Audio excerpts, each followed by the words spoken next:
Hello, everyone, and welcome back to another video. Today, I'm here with James Elias, another YouTube content creator who just uploaded two videos that are about a really interesting topic. I thought I watched them there.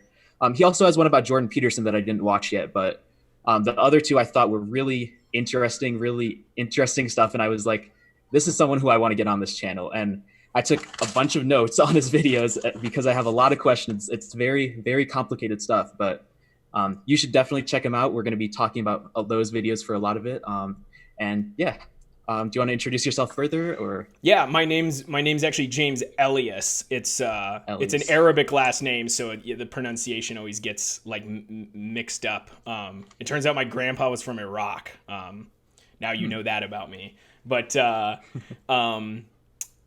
but yeah, so I mean, I think there's a lot of things. There's a lot of things I can say, but let's just dive into your questions. And I'll kind of and as we Oh, go all through them, right. I'll kind of also explain what sort of the story behind all of this is and where it's going. So All right. So, I guess sort of the first thing that I wrote on my notes, which was before that I started rewatching your videos and like writing down actual notes of what I wanted to ask, was the whole like friend analogy. And that was something that I think like in a chat that we had before this, when we were like kind of setting this up, I talked a little bit about, or we talked a little bit about, and you said that was like the only thing that like ran. So like you're kind of talking about an error that Peikoff made with like the hierarchy of how he sets up Opar, and like you're critiquing certain things that Peikoff said in that sense. And you say that Rand never really made that error, so to speak. And then basically what you pointed to was this like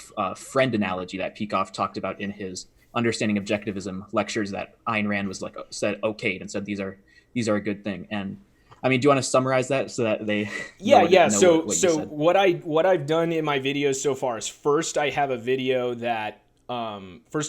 which clarifies a certain aspect of implicit premises. What I find is a lot of objectivists will misunderstand implicit premises. They'll think that it's some kind of set of premises, some kind of conceptual material that you hold in your subconscious. Um, and what and I think what this leads to when you're trying to introspect, when you're actually trying to integrate objectivism into your soul to make yourself a more consistent human being and to live your life in line with these values that you've rationally accepted, in order to actually apply that philosophy and introspect, a lot of objectivists will find themselves condemning themselves for things that aren't actually they'll condemn themselves for things that aren't actually wrong with them. So like one really common example that you hear about is Ayn Rand points out that certain kinds of music has a negative sense of life. And so some objectivists will notice like, oh, well, I like that same music, or I like Metallica, maybe. Like I like this gnarly metal music. Like, does that mean I have some sort of hidden premises that are really bad? Well, if that's the case, I should dig in there and change them. And what I clarify is that an implicit philosophy only exists insofar as your mental content is integrable with a given philosophy. For example, if you listen to Beethoven's symphony, Beethoven's, which one is it that's really malevolent sounding? Its name is Fate. Dun dun dun dun dun. Dun. Oh yeah, I yeah, forget yeah. which number it is, but I I think like it's fifth, maybe. the fifth, maybe. I'm not Yeah. sure. So it's called Fate, and it's this. Here's my interpretation of the song, like emotionally, is there's this joyful voice, and then it gets crushed by a voice of doom, and then the joyful voice comes back, and then it gets crushed by a voice of doom, and then the voice of doom wins in the end. Like that's just such a it really Mm. is a malevolent song. So someone might say, oh my god, if I like this song, then there must be some kind of premise within me that's really hampering my ability to enjoy life. And on some level, this might be true, but it doesn't mean that you have some sort of secret conceptual material. You have some sort of secret sense in which you think that life is hell and life is suffering. What's more likely is you hold narrower premises, or you have certain emotional associations which are integrable with that thesis. Although music is really hard, so you may just like it for completely different reasons. Yeah, So I like, think that's what it usually is the case with music too. I think it's, I don't know. I'm critical of people who like hear certain things, and kind of what you're saying when people hear like say somebody like they look at me and say, oh, must have some bad premises integrated into you, or and then it's like, no, I just like it for certain positive things or certain positive reasons that whatever. But with the whole, I guess, where should I go from here with that whole music thing? Where with these like the reasons that you like this music, you don't know them explicitly a lot of the time. So like, where are those sort of things stored if you don't believe in implicit ideas? well, a lot of times it is your ex in my view, from what I've come to see. And by the way, I should say something. All of this stuff, I'm just going to say all the stuff I'm saying in this discussion is off the cuff, unfiltered Mm-hmm. stuff. I don't necessarily stand by all of this. Like in my channel, I want to be very serious about only putting forth things that I know for sure. And so if you will watch that video about implicit premises, I'm very careful not to go past what it is I actually know. Whereas what I just did here with the Beethoven thing, I've gone into part of my knowledge which I'm not certain of. But I think so. Take it with a grain of salt. But this will kind of help you understand the thing that I am certain of, which is that implicit philosophy exists only so far as the things you hold explicitly and certain non-conceptual material in your mind is integrable with a given philosophy. And we'll get into that more in detail, but So I'll give like, you an example of what you just asked about. I used to really like metal music. mhm. And I could tell you some explicit premises I held, which made me like the music and had nothing to do with the idea that like life is hell or the world is suffering. Like that wasn't what I held explicitly. What it was, it was that I'll note two things that I introspected is number one, the idea of a glorious struggle, the idea of like you have to work hard and you have to take risks to achieve things that are worthwhile in life. And metal dramatizes this incredible struggle, and it's painful, but at least in the metal I like, there's a sense of glory to it. There's a sense of like, I can overcome great things. I can overcome great obstacles. But there's sort of, at least even for me, part of it is just, I think, sort of non-conceptual associations in my mind, which said that, which associated the achievement of values with suffering, which associated like, if you want to achieve great things, you're going to have to pay the price. You're going to have to suffer. Now, I didn't hold that explicitly. I mean, actually, at one point I did, actually. When I was young, when I was like 15, I explicitly held this. And then, of course, once I became an objectivist, I didn't believe that anymore. But I think a lot of emotional associations left in my brain, just the way you associate some things with others, caused me to, when I hear about this epic struggle that, James Hetfield is singing about, or, Dragon Force is singing about, there's something that appeals to these emotional associations. When I hear about pain and struggle, I think of I also think of glory and honor and achieving something big. So those associations. Couldn't we argue that those like emotional associations that you make, those would be pretty much what implicit ideas are, from my Yes, understanding. absolutely. That's what they are. Yeah. So then Well, what is the misinterpretation that people, so implicit ideas are real. You're not arguing against implicit ideas as such. It's more Yeah. like reframing them to make sure that they're strictly held within that sort of bounds, I guess. To make sure we understand them clearly. So like Onkar actually answered a question of mine about this when I didn't understand the issue very well. And Onkar said he emphasized two things.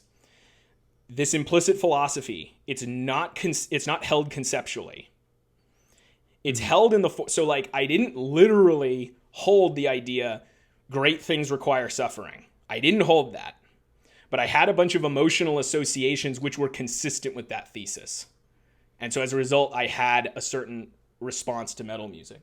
I'll add that I don't anymore. Over time, I eventually, upon like kind of identifying this, like putting into words that which was consistent with the emotional association I held, after a while, I'd listen to a lot of songs and I'd just be like, all right, get over yourself. Like, you're not 15 anymore. Like, you should live a life where, like, yeah, there's a struggle and there's effort you have to put in, but you should strive to enjoy that struggle. It shouldn't be, it shouldn't be like warfare where it's hell. Like, we worked very hard so that we can live lives that are not constant struggle and suffering and warfare.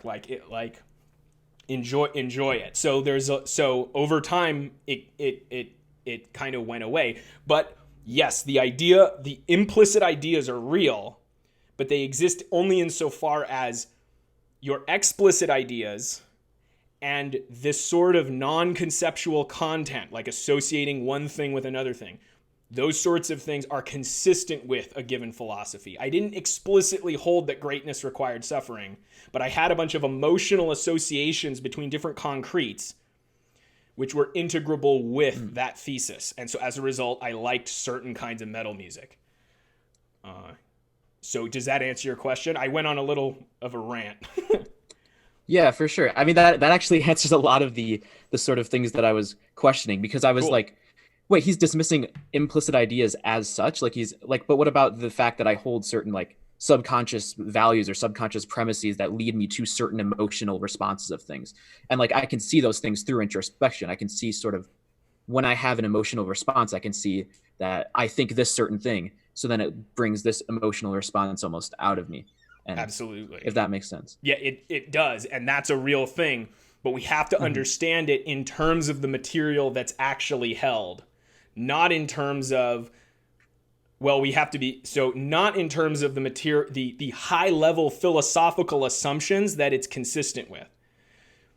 Although you can talk about generically someone has a malevolent sense of life or someone has rationalist habits, right? Like a lot of times what I find is you've probably heard this, right? Is they'll say like, oh, well, young objectivists tend to be rationalistic. You've heard this, right? Yeah, absolutely. Yeah, I think actually when I heard that the first time, I was like, I mean, maybe, but I don't know what they're talking, what that actually means. I didn't have any like explicit like sort of or some concrete examples of that. And then over time, I realized that like, oh, I'm doing this. I'm making these mistakes. I think watching there's a point where I watched Peikoff's what was it, Objectivism Through Induction, like the first episode of that. And he like literally calls out a specific thing that I was doing. I was trying to deductively prove causality from identity. Right. He explicitly called it out as rationalistic, and I was like, oh, maybe I'm doing more rationalistic things. And I think actually there's back to the whole like implicit ideas sort of thing. I think a lot of objectivists do make sort of rationalistic associations between certain behavior. This is kind of what you're talking about, between certain behaviors and these like they say like, oh, I'm exhibiting this behavior, and this would be integral, as you say in your videos. This would be integral with this really negative philosophy, and they just rationalize that, oh, it's caused by this, without actually introspecting and looking at what the roots of that behavior actually are. Are you moving on to introspection, or are you still talking about the rationalistic deduction of causality? I got a little lost there at the end. It's sort of, I guess it's sort of a similar integrated thing, because like if you exhibit a certain behavior, you can rationalistically like sort of deduce that, oh, this comes from this premise, without actually seeing it introspectively, without actually coming to it through induction. Yeah. Okay. I see what you're saying now. You're saying that the error I point out is actually an instance of rationalism. That's absolutely true. Yeah. It's, well, I mean, again, you don't want to make the error while correcting it. And I'm not saying you are. This is just important to clarify it. It's right to say that, like, well, let's go back to the simpler example, so we're not making this super meta for the audience. If you're trying to deduce causality from the law of identity, and you think that's what's required to actually understand causality, instead of going outside as Peikoff does and seeing Mm-hmm. causal interactions actually happening before your eyes. Mm-hmm. If you think that in order to know causality, you have to deduce it, that premise can only make sense if the rationalist epistemology is true. So in that sense, it's rationalism. But it doesn't mean you have some kind of subconscious allegiance to the rationalist epistemology. It's not like you actually think somewhere in your subconscious that ideas are to be derived primarily from other ideas and not from sense experience. It's just that you hold a more concrete view, in this case, the proof of causality. You hold a more concrete view in a way which is integrable with the broad view of the rationalist epistemology. Yeah, yeah. So, And I think actually, like, a better explanation for that would just be like, oh, a young age. Like, I haven't actually gone out and integrated all these things, and I want to just come up with a sort of easy deduction from identity to causality without actually going out and inducing the sort of thing. yeah, Which is the real reason. It's not because you're like implicitly holding all of these rationalistic thoughts and all of this rationalism in your subconscious. It's that you just don't want to put in the effort. You haven't put in the effort yet to understand these ideas. Right. Which is why rationalism is so common for young people, I think. Yeah, well, so I mean, there then just becomes a question, like, you know, are young objectivists systematically context dropping because they're prone to rationalism, or are they systematically context dropping because they're young and don't understand the whole context in which a lot of these philosophical beliefs apply? Well, so it's like, so it's true that like what you were doing, and this is great that you caught the error, and this is exactly the purpose of Peikoff's lecture, is so that like objectivists like you who are young, or objectivists who perhaps are old but actually don't understand the philosophy very well yet, it's so that they can hear this and say, oh my God, that process is consistent with rationalism, and I already know that rationalism is wrong, so it allows you to correct it. But again, like, it's only helpful to identify it as rationalism so that you can identify that it's wrong. It doesn't really help you in terms of introspection to label it as rationalism, because what I find is a lot of young objectivists, they'll just say, oh, well, I'm a rationalist about this. And then it's like, and then that's it. It's just like, okay, I admitted I'm wrong, and now I'm just screwed. Like, well, no. It's like, okay, you can see that it's wrong, and there isn't some secret rationalist boogeyman Descartes running around in your subconscious. Just one at a time, correct the way that you view each of these concrete issues. You know, when you catch yourself trying to deduce, you know, in a vacuum without integrating it into all the other facts that you know, then, you know, stop doing that. If you're young and you realize that you don't have the full context yet, then, you know, don't shoot your mouth off and you know, pretend that you know things you don't yet know yet.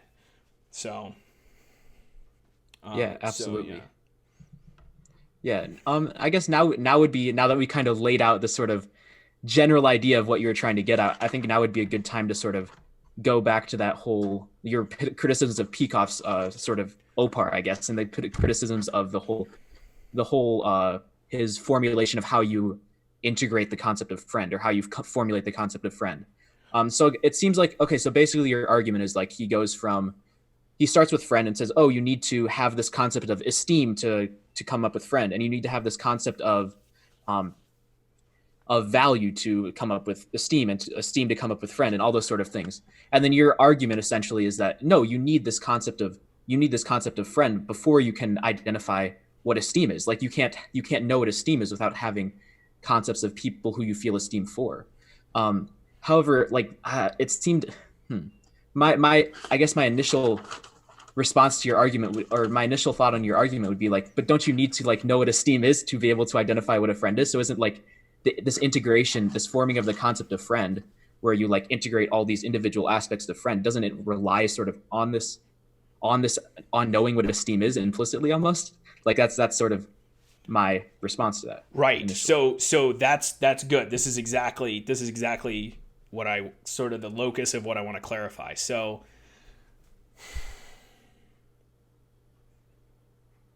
it's true that to hold someone as a friend, to treat someone as a friend, you have to feel esteem for them. Mm-hmm. So as a result, friendship is dependent on esteem. And to esteem someone, to feel esteem towards someone, to hold them in esteem, you have to be engaged in a process of valuing. And to Mm-hmm. hold values of this kind, you have to have engaged your free will. So there's a sense in which, so I'm crawling up this hierarchy, right? Where it's friend, Yeah. esteem, value, free will. So Mm-hmm. this is all true. But you don't need to be aware of esteem or value or free will in order to hold someone as a friend and then form the concept friend. You just notice, I feel about this person the same way that I feel about this other set of people. And if you're clear on your concepts on the first level, for example, if someone asked you, is your mom your friend? You'd say, well, no. You don't want to say no, not at all, because that, because you love your mother and esteem her just as you love and esteem the friend, but you can tell there's something different. So you don't want to necessarily, if you're clear on your concepts on the first Yeah. level anyway, then you'll say, no, it's not the same thing. But you may Yeah. hesitate because, and the reason for this is you hold this concept at a not on the first level, but on a relatively low level. It's just you Mm-hmm. feel a certain way about the friend, you feel a certain way about your mother, and so you'll form the concept friend in accordance with that. And that concept, if it's to be valid, must be consistent with esteem, value, free will.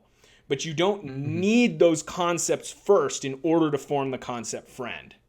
And the reason, and this next part's important, the reason this gets confused, I think, at least among objectivists, I don't know what's going on with Peikoff, but I think what lends a lot of credibility to this mistake is the idea of implicit ideas. There's a sense in which the kid holds esteem, value, volition. There's a sense in which he holds these implicitly because he's valuing the friend in a way which is integrable with these concepts, which is integrable Uh, with, but that doesn't mean he holds. There's nowhere in his subconscious does the concept esteem, value, or free will exist. It's not floating around in there in some kind of secret form. It's that he holds a lot of concrete cognitions which cause him to esteem the friend, cause him to value the friend, and he had to put those cognitions in place because of his free will. But but that doesn't mean he actually holds those concepts he needs those concepts in order to hold the concept friend. Yeah. And yeah. So essentially, I'll just kind of sum up your point and tell me if I'm getting anything wrong. So he has basically, when you're forming this concept of friend, you have all these different people that you consider your friend, and then you have this sort of vague sense of, oh, I have this similar feeling between all these people. You're not sure exactly what it is yet, but so then You you are sort of sure I identify would. them. Oh, sorry. You sort of conceptualize them together as friend, but you're saying there's an error with what I was saying there. I guess I just jump in to say it doesn't have to be vague. It's just a concept that isn't formed in terms of other words. You don't have a definition for it yet because, Yeah, because there's no other instances of it, I guess. Like you just have it with this. You don't have other Oh, sorry. you don't have other concepts which would allow you to describe this concept in terms of other concepts. So for example, like you form the concept man explicitly and precisely, not vaguely, before you're aware of rational and animal. Even though rational animal is the definition of man, like you can form the concept of man precisely within its context without the words involved in the definition. And this is a similar case with friend. I think friend is much more advanced than the concept man, but you're not holding it vaguely. Like you're omitting the measurements. Well, I don't want to say that. You're forming the concepts based on what you're observing by observed differences and similarities between different relationships with you and others.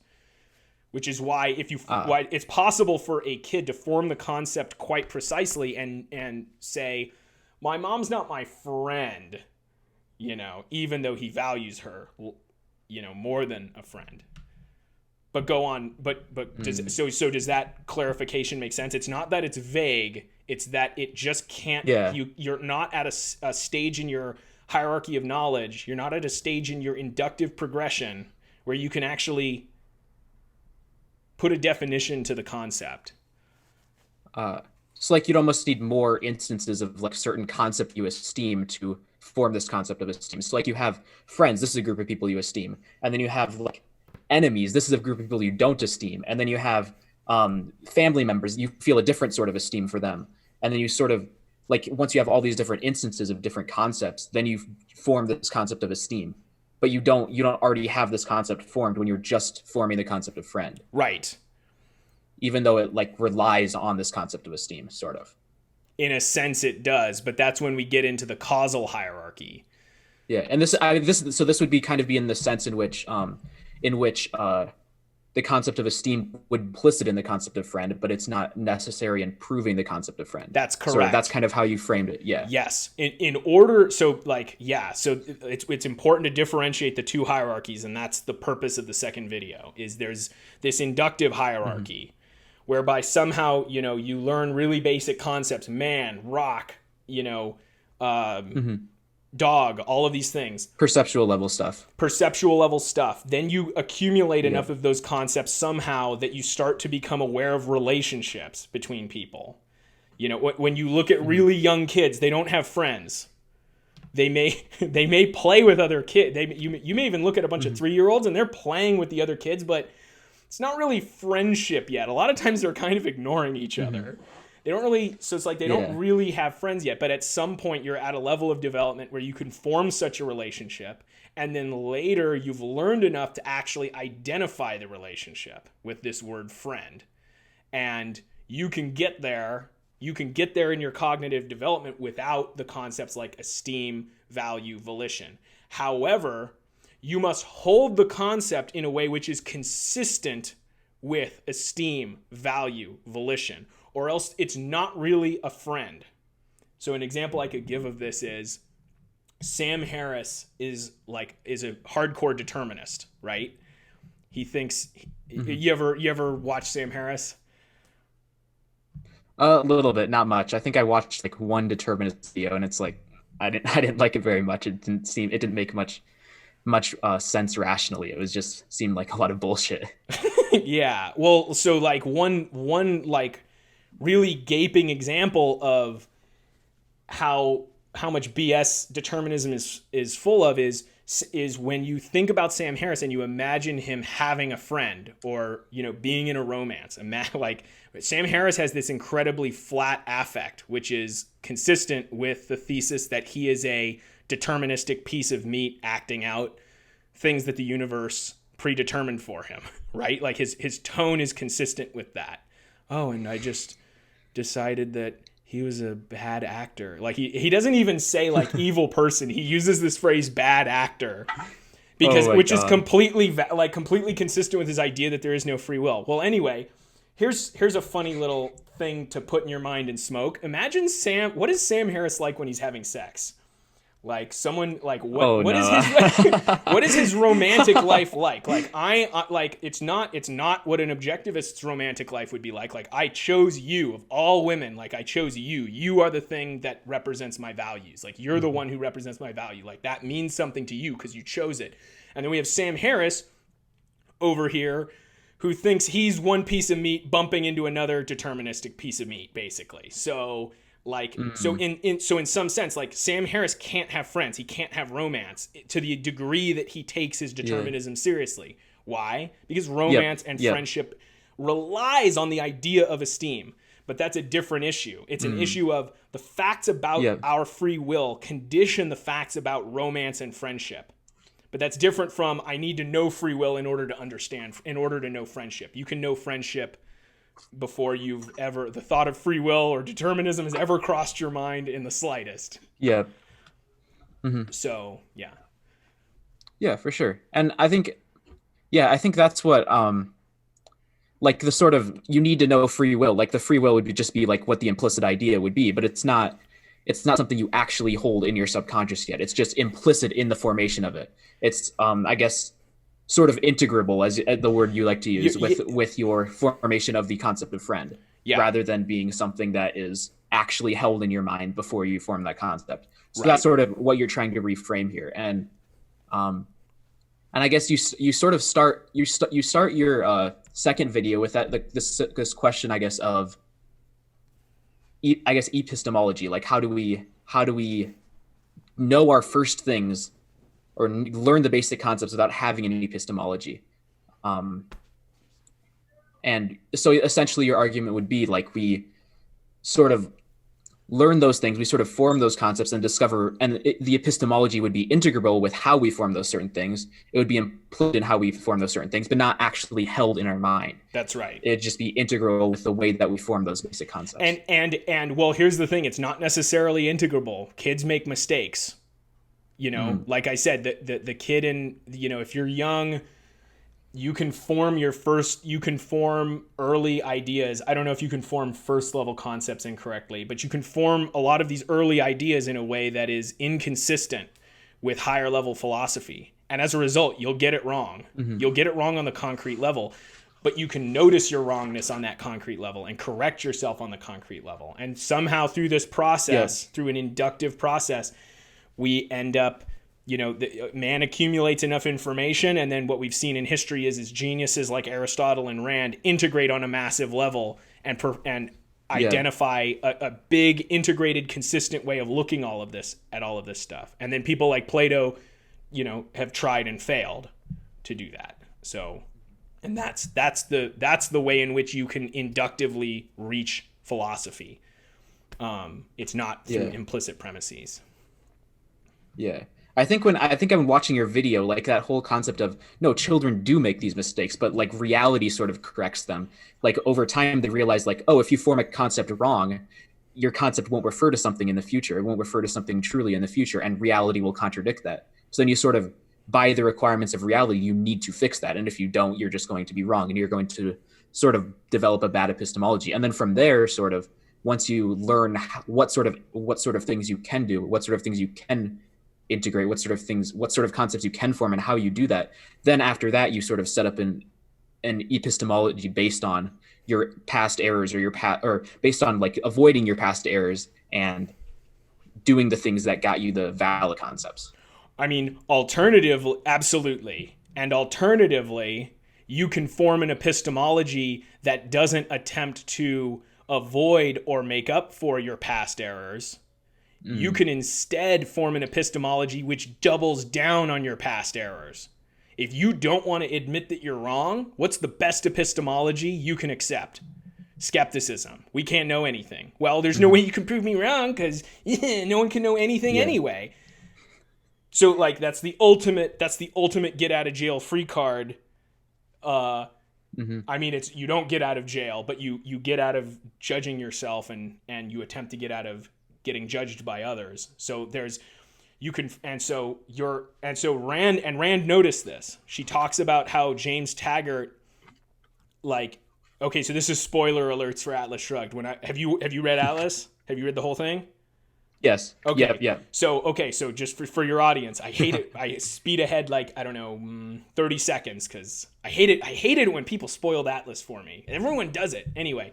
Oh, I got Atlas spoiled so quick for me. Yeah, right. Yeah, it's too bad. So anyway, at the end, and this is a hell of a thing to spoil. So skip ahead, please. At the end, James Taggart goes nuts because he realizes he wants to kill John Galt, even though killing John Galt means economic disaster and his own death closely thereafter, like his own death. James Taggart will die if he kills John Galt, yet he wants to kill him anyway.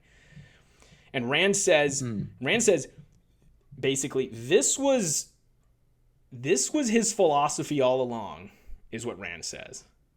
And I think what she's pointing to is the fact that James Taggart evaded his whole life. And this is the climax of it.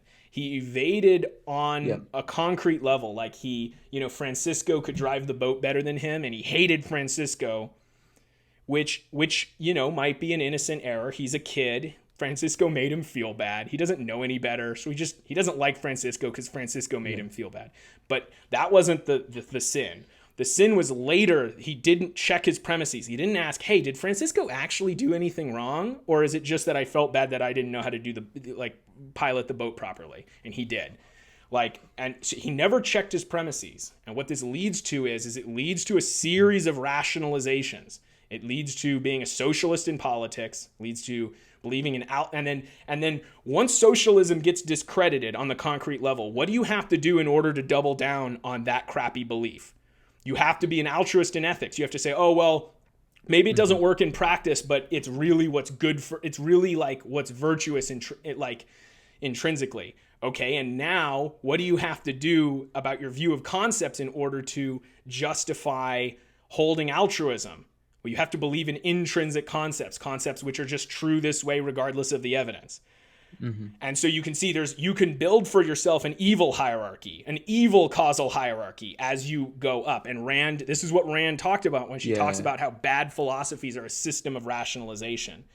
So all of this stuff involving implicit premises, which I talk about in the video, or rather, all of the stuff Rand talks about when she talks about the power of implicit premises, I'm not doubting any of that. I'm not refuting any of that. I'm clarifying the process by which these implicit premises have efficacy and the causal process by which they manifest, so that we don't have to think about Freudian hidden premises. So I guess that's another sense of implicit premises I actually wanted to bring up too. Like I think a lot of times in my notes I wrote like, oh, but what if just I don't remember any what's the specific whatever it was like, oh, but what if you actually believe this in your mind, but you like say this explicitly, like you believe something else, or you tell yourself that you believe something else, and that would be another sense in which implicit premises are valid, because it's something that you're just evading. You're evading your actual like implicit sort of philosophy. You know, Rucka brought this example up with me in a text message. Actually, it's a good. I think you just now stated it more clearly. So hopefully this answers Rucka's question. So what you're saying is, let's make this concrete. What would be an example of what you're talking about? Let's say. I'm trying to think of the people that you had in your let me check if I have in my video. I can see if I can find it in my deliberately made those cases really straightforward, so I don't think they could. Here's an example. Let's say like remember that like business owner Bree, where she was like, she holds that idea that she wants to make as much money as possible, but like she could evade that and tell herself that like, oh, she doesn't actually believe this, but she still sort of acts because of it. Oh, yeah. Okay, that's a good example. Nice. So it's a little different from my Bree example, because with Bree, like, I'll tell you about Bree. Bree's not a real person, but I had to like project like a very consistent sort of person in order to make the example.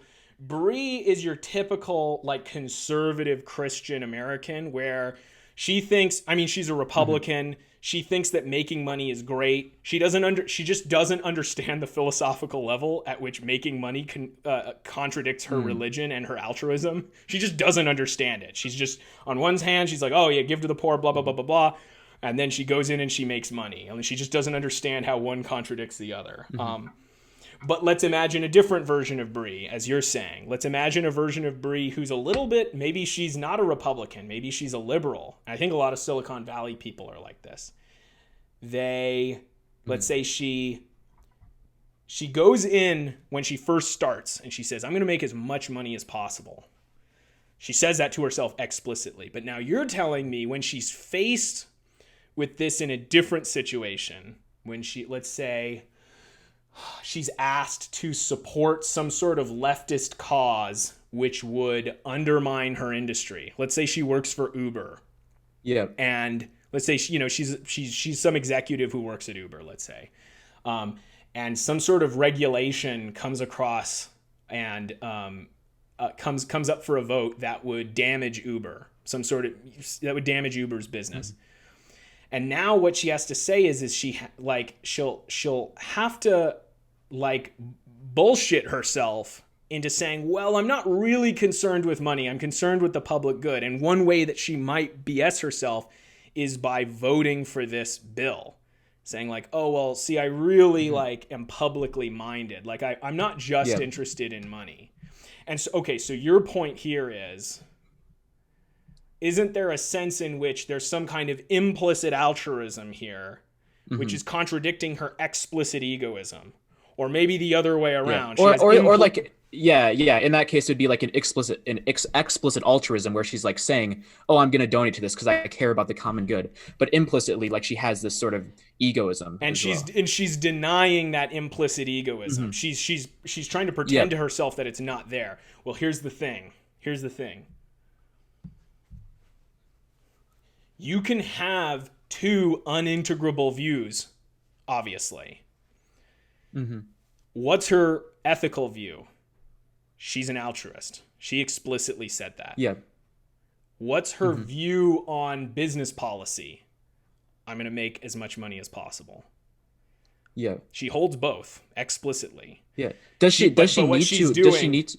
But this is really important. What she's doing is she's missing the integrability of her business policy. She's denying, evading the fact that her, I mean, maybe she's evading. Some people just aren't smart enough to see it, but I think a lot of people evade this. She's evading the fact that her business policy is integrable with egoism and not integrable with altruism. And now she's doubling down on her altruism in order to deny the integrability implications of her egoism. Of her decision to make money while she works.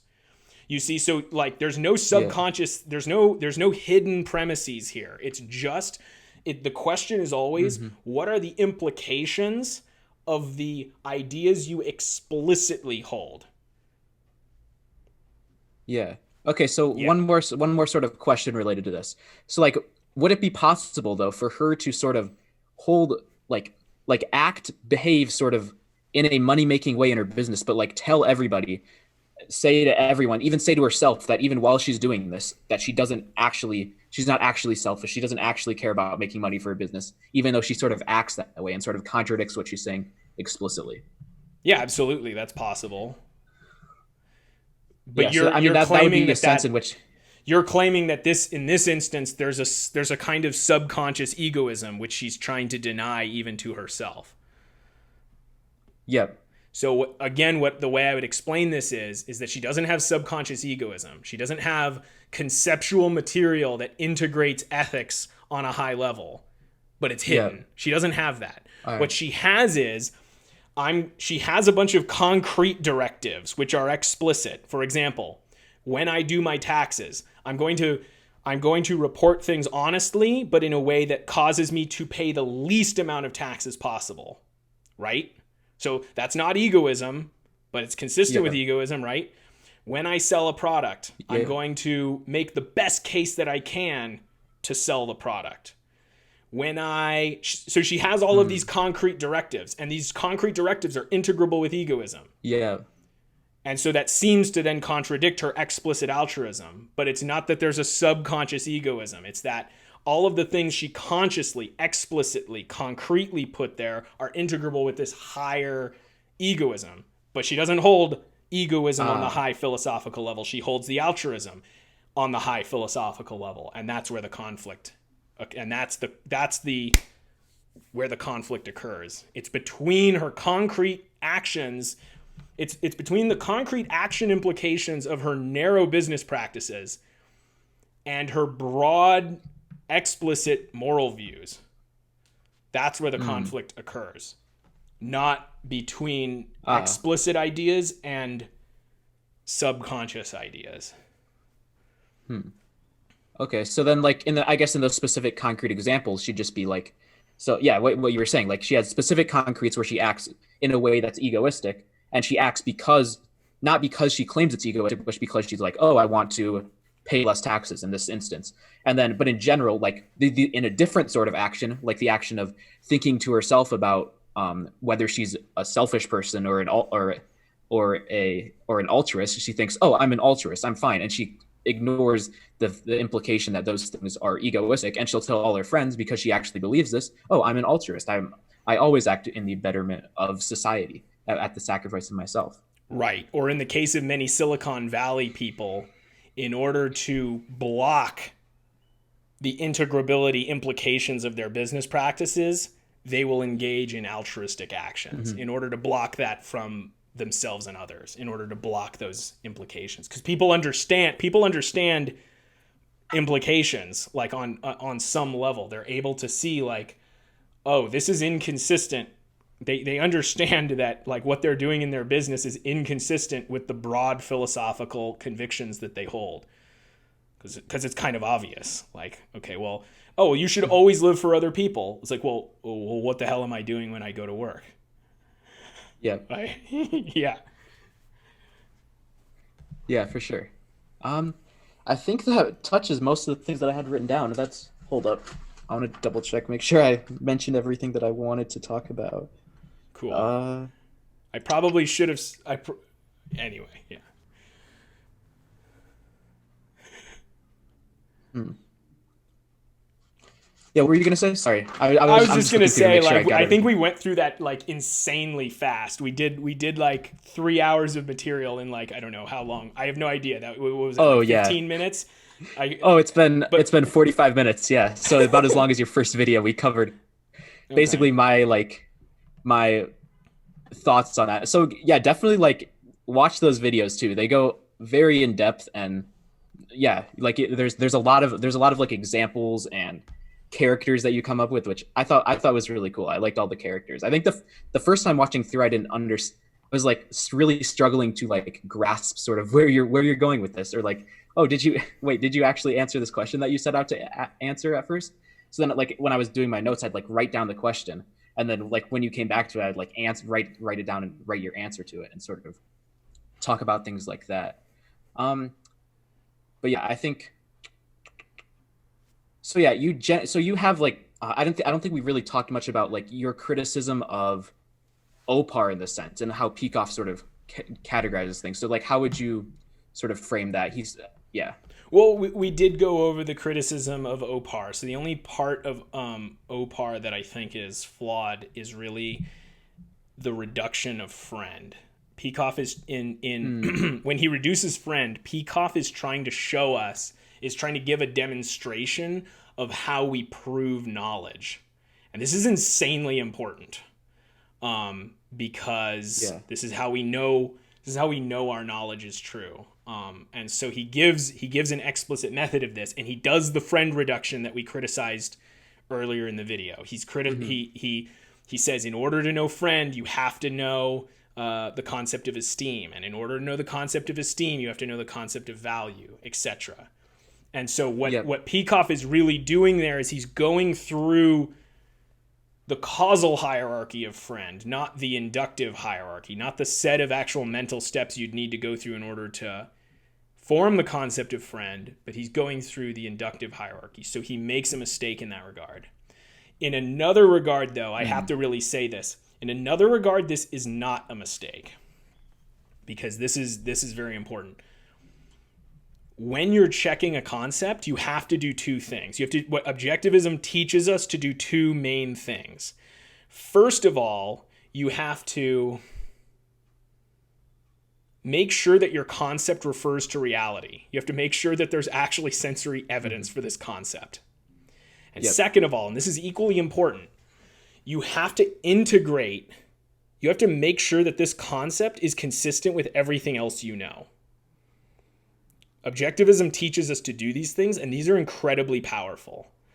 I think, though, that the Opar friend reduction doesn't really demonstrate this very well, because it confuses the issue of making sure it's consistent with sense perception. It confuses that with integrating that knowledge with everything else you know. Peikoff tells us that he's about to reduce it. He tells us he's about to do number one. He tells us he's about to show the inductive basis, the sense perception basis for friend, when Mm, he really does the second. He integrates it with all of these higher level concepts that it has to be consistent with. So, mm, so that's the error. And but if you look at what Rand actually does, and Rand and I say this is an error in objectivism, because Rand herself was present for this example, this friend Yeah. reduction, and she didn't have Peikoff change it before he put it in OPAR. So I'm guessing she was on board with this. So like I say, this Mm. is an error in objectivism. However, when you look at the way Rand actually proves her concepts, she doesn't make this like she doesn't like this error doesn't end up affecting the efficacy of the way she checks this. Like for example, she asks, why do Mm. we even need ethics? Why do we even need ethics? And then what she does is Yeah. she actually goes back to the sense perceptions. Like, okay, well, what facts of reality even give rise to this?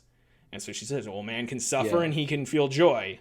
He can live and he can die. Like these are the facts. This is why we need Uh-huh. a code of values. She also integrates it with everything else we know. She's forming this concept according to a correct epistemology. She's forming this concept in accordance with the fact that we have free will, because she says, man has free will. He doesn't have an automatic course of action the way an animal does. So he needs a code. That's one of the causally higher facts which conditions ethics. And as a result, we need a code of ethics. We need this written out, explicit system that we choose to follow. And so in practice, Rand doesn't get anything wrong, but she doesn't account but this example does not account for what it is like one actually has to do in order to prove a concept. So that's the very delimited sense in which this is a mistake in objectivism. It's a small mistake, but if we undo it, it's Yeah. going to lead to some seriously cool stuff. So, Yeah, for sure. So that makes sense. I think I think that's kind of a important sort of distinction to make between that whole like that's one thing that I really like, that whole like causal hierarchy where it's like, oh, these things below, like friend needs to be conditioned by esteem and those sort of things. Or like your examples with like ethics needs to condition politics needs to be conditioned by ethics. And there is one really good one that I'm trying to remember. Oh yeah, egoism needs to condition, what was it, rights. Like you need to understand egoism to do rights. And like the whole argument where it was like Peikoff got the question of if the dude goes onto an island and sees some coconuts and he's about to starve, and then he says, oh, this is private property, should you respect the person's private property rights at the expense of your own life? No, because egoism is the context that you need to consider rights in. So a causal hierarchy sort of keeps this larger context under which everything else needs to fall. Under which everything else needs to fall, even though inductively you'd sort of I don't know if this doesn't make perfect sense when it comes to rights, because you don't learn of egoism through learning rights first. But like with other sort of things, when you like with friend, for example, you need to learn friend before you can learn esteem, and like that's how the inductive hierarchy works, which is the reverse of the causal hierarchy in some instances, which not necessarily. That's right. That's exactly right. This is an interesting point. That was a good recapitulation. So I'm glad I'm glad I'm being understood, if only after 2 listens. And thank you very much for putting in the effort to listen to it twice. I really appreciate that. If I was clearer, then maybe it would only take one time. But you know, I think I have a ways to go in my. No, it's very, very high level stuff. It really is. Like, I mean, you really have to know objectivism pretty well for the lecture to even be appropriate to you. So good on you that you got all of this from it. So anyway, oh yeah. So what's interesting is that the inductive hierarchy most of the time appears to run in reverse of the causal hierarchy, but not all the time. It's not like a general rule that it's in reverse. It just so happens, it's just basically more abstract ideas tend to be at the top of the causal hierarchy, and more abstract ideas tend to be harder to learn. You need more earlier data to learn the more abstract ideas. So as a result, they tend to be near the end of the inductive hierarchy. And so that's why they generally tend to be in reverse. But that's a good example. Like, you don't really learn egoism from rights, right? Like, you Yeah. don't, although there could be some sense in which, like, maybe, I don't know, maybe you thought of it this way. If maybe you start as a libertarian and you're on board with rights, and then somehow that leads you to egoism. I know you were a libertarian before you were an Oh objectivist. yeah, that's So, true. like, I don't know, was that how it worked for you? I mean, you must have been on board with rights before you were an Hmm. egoist, right? Or Yeah. you're a libertarian. Like, or were you one of those libertarians who's just like, I want to smoke weed and shoot my gun in the air? I doubt you don't seem like that Nah, nah, kind. nah. I was very interested in rights. I was really into like Lockean property rights actually Oh, for a wow. long time. When I was learning Rand actually, I was like not for a long time actually. That's definitely an understatement. It was maybe like a month or two that I was Okay. interested in Lockean property rights. Okay. And it was actually at a similar time that I was learning objectivism. So I was trying to like integrate Lockean property rights and objectivism and like make my morality based on Lockean property rights and Mm. objectivism. So like it was a really weird mixture, but yeah, there's a Mm. sense in which I started with rights and then sort of worked back to egoism. So maybe Yeah. in like my process, that's how it worked. Yeah. Um, yeah, it's really going to work differently for everyone, and like Mm-hmm. you're in any one person's inductive hierarchy is going to be pretty, for philosophy, is going to be Yeah. pretty jacked up. Like, there's a certain, it's Oh going to be yeah. all over the place. Just but my one of my ambitions is Yeah. yeah. That actually reminds me of Yeah. a thing from ITOE that in the conversation at the end that Rand was talking about with the professors. It's a really small point, but it was just like Rand sort of says like, yeah, there's not like a necessary fixed order for inducing things. Like you can induce different things at different times in different ways, but there is a sense in which there's kind of an order. Like there's a general order that you should follow. Like you can't induce love before you induce man, but that would be absurd. You have to induce certain things first. That's But yeah. right. Yeah. Yeah. Um, right. That's a good point. I wonder if. No, I'm not sure. Anyway. Um, Hmm. so the place that this is going is for me is these two different hierarchies actually really help us understand how to prove things.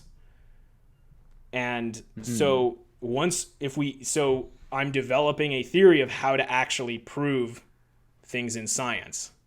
And once I Hmm. have a sense of how that theory will go, I'll apply that theory towards actually proving math and science um, in its inductive order.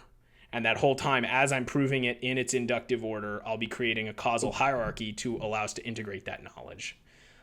And so, and we'll see where that takes us. Um, Yeah, I'm that's the interesting. yeah. Well, so I'll just say why I'm doing this. I guess the reason is because I agree with David Harriman that modern physics is extremely flawed, to say the least. Hmm. That I mean, I have a degree in physics. I have a master's degree in physics. I've been studying physics for a very long time, and I'll say, even in Hmm. my state of knowledge, anything after the year 1920, with a few exceptions, anything after the year 1920, I basically don't even bother looking at, because it builds off of a hierarchy. Hmm. It builds off of a context of knowledge I'm already uncertain of. I'm already uncertain of quantum mechanics and relativity. And those came out in early 1900s. Those came out around 1910, 1905 time. So anything that's built on that, I don't know how to interpret any of those claims, because they're built off of a foundation that's already, I don't know what the hell it means, and I certainly haven't proven it to myself, and I'm extremely doubtful of any modern physicist who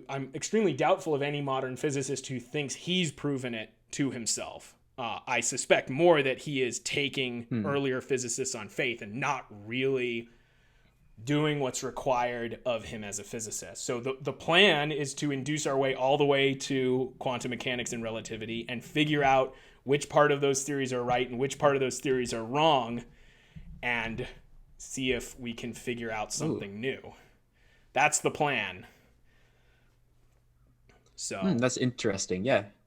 Physics is, I know a decent amount of physics, but it's definitely, I'm definitely a lot more interested in mathematical stuff. But yeah, I had a whole conversation with Existence University about like quantum physics type stuff. And um, yeah, I don't know. I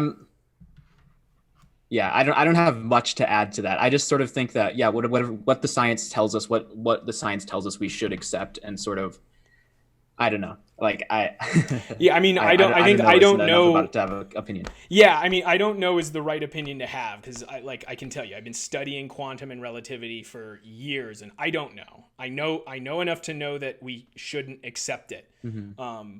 Especially because when physicists talk about what they're doing, they use language which is impenetrable to someone honestly trying to understand it. And then as someone, me as someone like has studied this stuff, a lot of times the words they're using is just straight up wrong. Hmm. So there's just a lot of confusion here, and we need to actually prove this stuff using sense perception by building up from sense perception and accounting for all of our logical steps. And I'm coming up with a system for doing that, and I'm gonna apply it to that. So Yeah. yeah, so I don't know is the right That's is dope. the That's I dope. don't Yeah, know. Yeah, I yeah. don't I mean, know. yeah. I mean, you can tell by. Oh, you can. we keep Okay, you can tell. You can tell by. we keep We ramming keep into each starting, and other then because of the yeah, delay. yeah, Uh, yeah. I don't know is exactly the statement that opens you up to actually knowing in this case. Hmm. Yeah. I mean, you can tell by how many, like, there's so many different competing, like, completely contradictory theories about quantum mechanics. And it's like, why is there, I feel like if this was more scrupulously understood scientifically, that would be, there would be a lot more consensus on a lot of these issues and a lot more consensus on like, what does this thing actually mean? Like, I've looked so many times at like different quantum physics videos, and there's like, oh, what's the wave function? And everybody's like, I don't know. We don't know what it is. It's just a thing, and without actually like, yeah. And there's just this whole concept in physics without actually like a good definition of what it is. Now it refers to reality. Like there's certain things it seems like it's referring. The equations predict reality, so I'm on board for that. But we need better interpretations, I guess, of what it actually is. Yeah, I'm I agree with the spirit of what you're saying, but due to a bunch of technical issues, like I don't want to get up into like I'll just say one of them. I don't like the idea of there being an interpretation, um, because that Mm. implies that the math sort of speaks for itself, and then you can tack on some sort of physical interpretation onto that math as a kind of afterthought. No, first comes Mm. reality. First comes what it is you think is going on in the physical world. Then you derive from that, or I'm sorry, then you Yeah. create a mathematical system in order to describe those cause and effect relationships that you're apprehending. So I'm sure that you didn't mean to do that reversal, but your statement was integrable with Yeah. that reversal, and I wanted to Hmm. correct it. Yeah. How do they come to these equations? I guess without like referring to reality first. Like they have to be referring to something in reality. Like we know that these equations say true things. Like we've done experience with them, and we know that they say true things. Damn, that you're absolutely right. I'm trying to think of a quick way to I'm trying to think of a way to answer that question without giving an entire documentary on this. I'll just tell you about the quantum wave function. The quantum wave function I. is that's the wave equation, this thing. It Mhm. gives you the Yeah. probability of finding the particle at any one location. Okay? So we have Yeah. no idea why the particle lands where it ends up landing. But we do know that it's consistent Hmm. with this equation. So the equation means something about the particle, but we're not sure what it means, other than the fact that it Yeah. predicts where it's going to end up, where it's likely to end up landing. So, like, Yeah. So I mean, yeah. can't you? wouldn't it be proper then to find an interpretation in reality for that? Or Absolutely. like, Well, yeah, so like how is that reversing to say like, oh, we see this thing in reality, or oh, like we have this thing that's already been formed and we see that it's true for reality. Now let's come up with an interpretation for it. okay. Good question. So I should have been a little more precise earlier.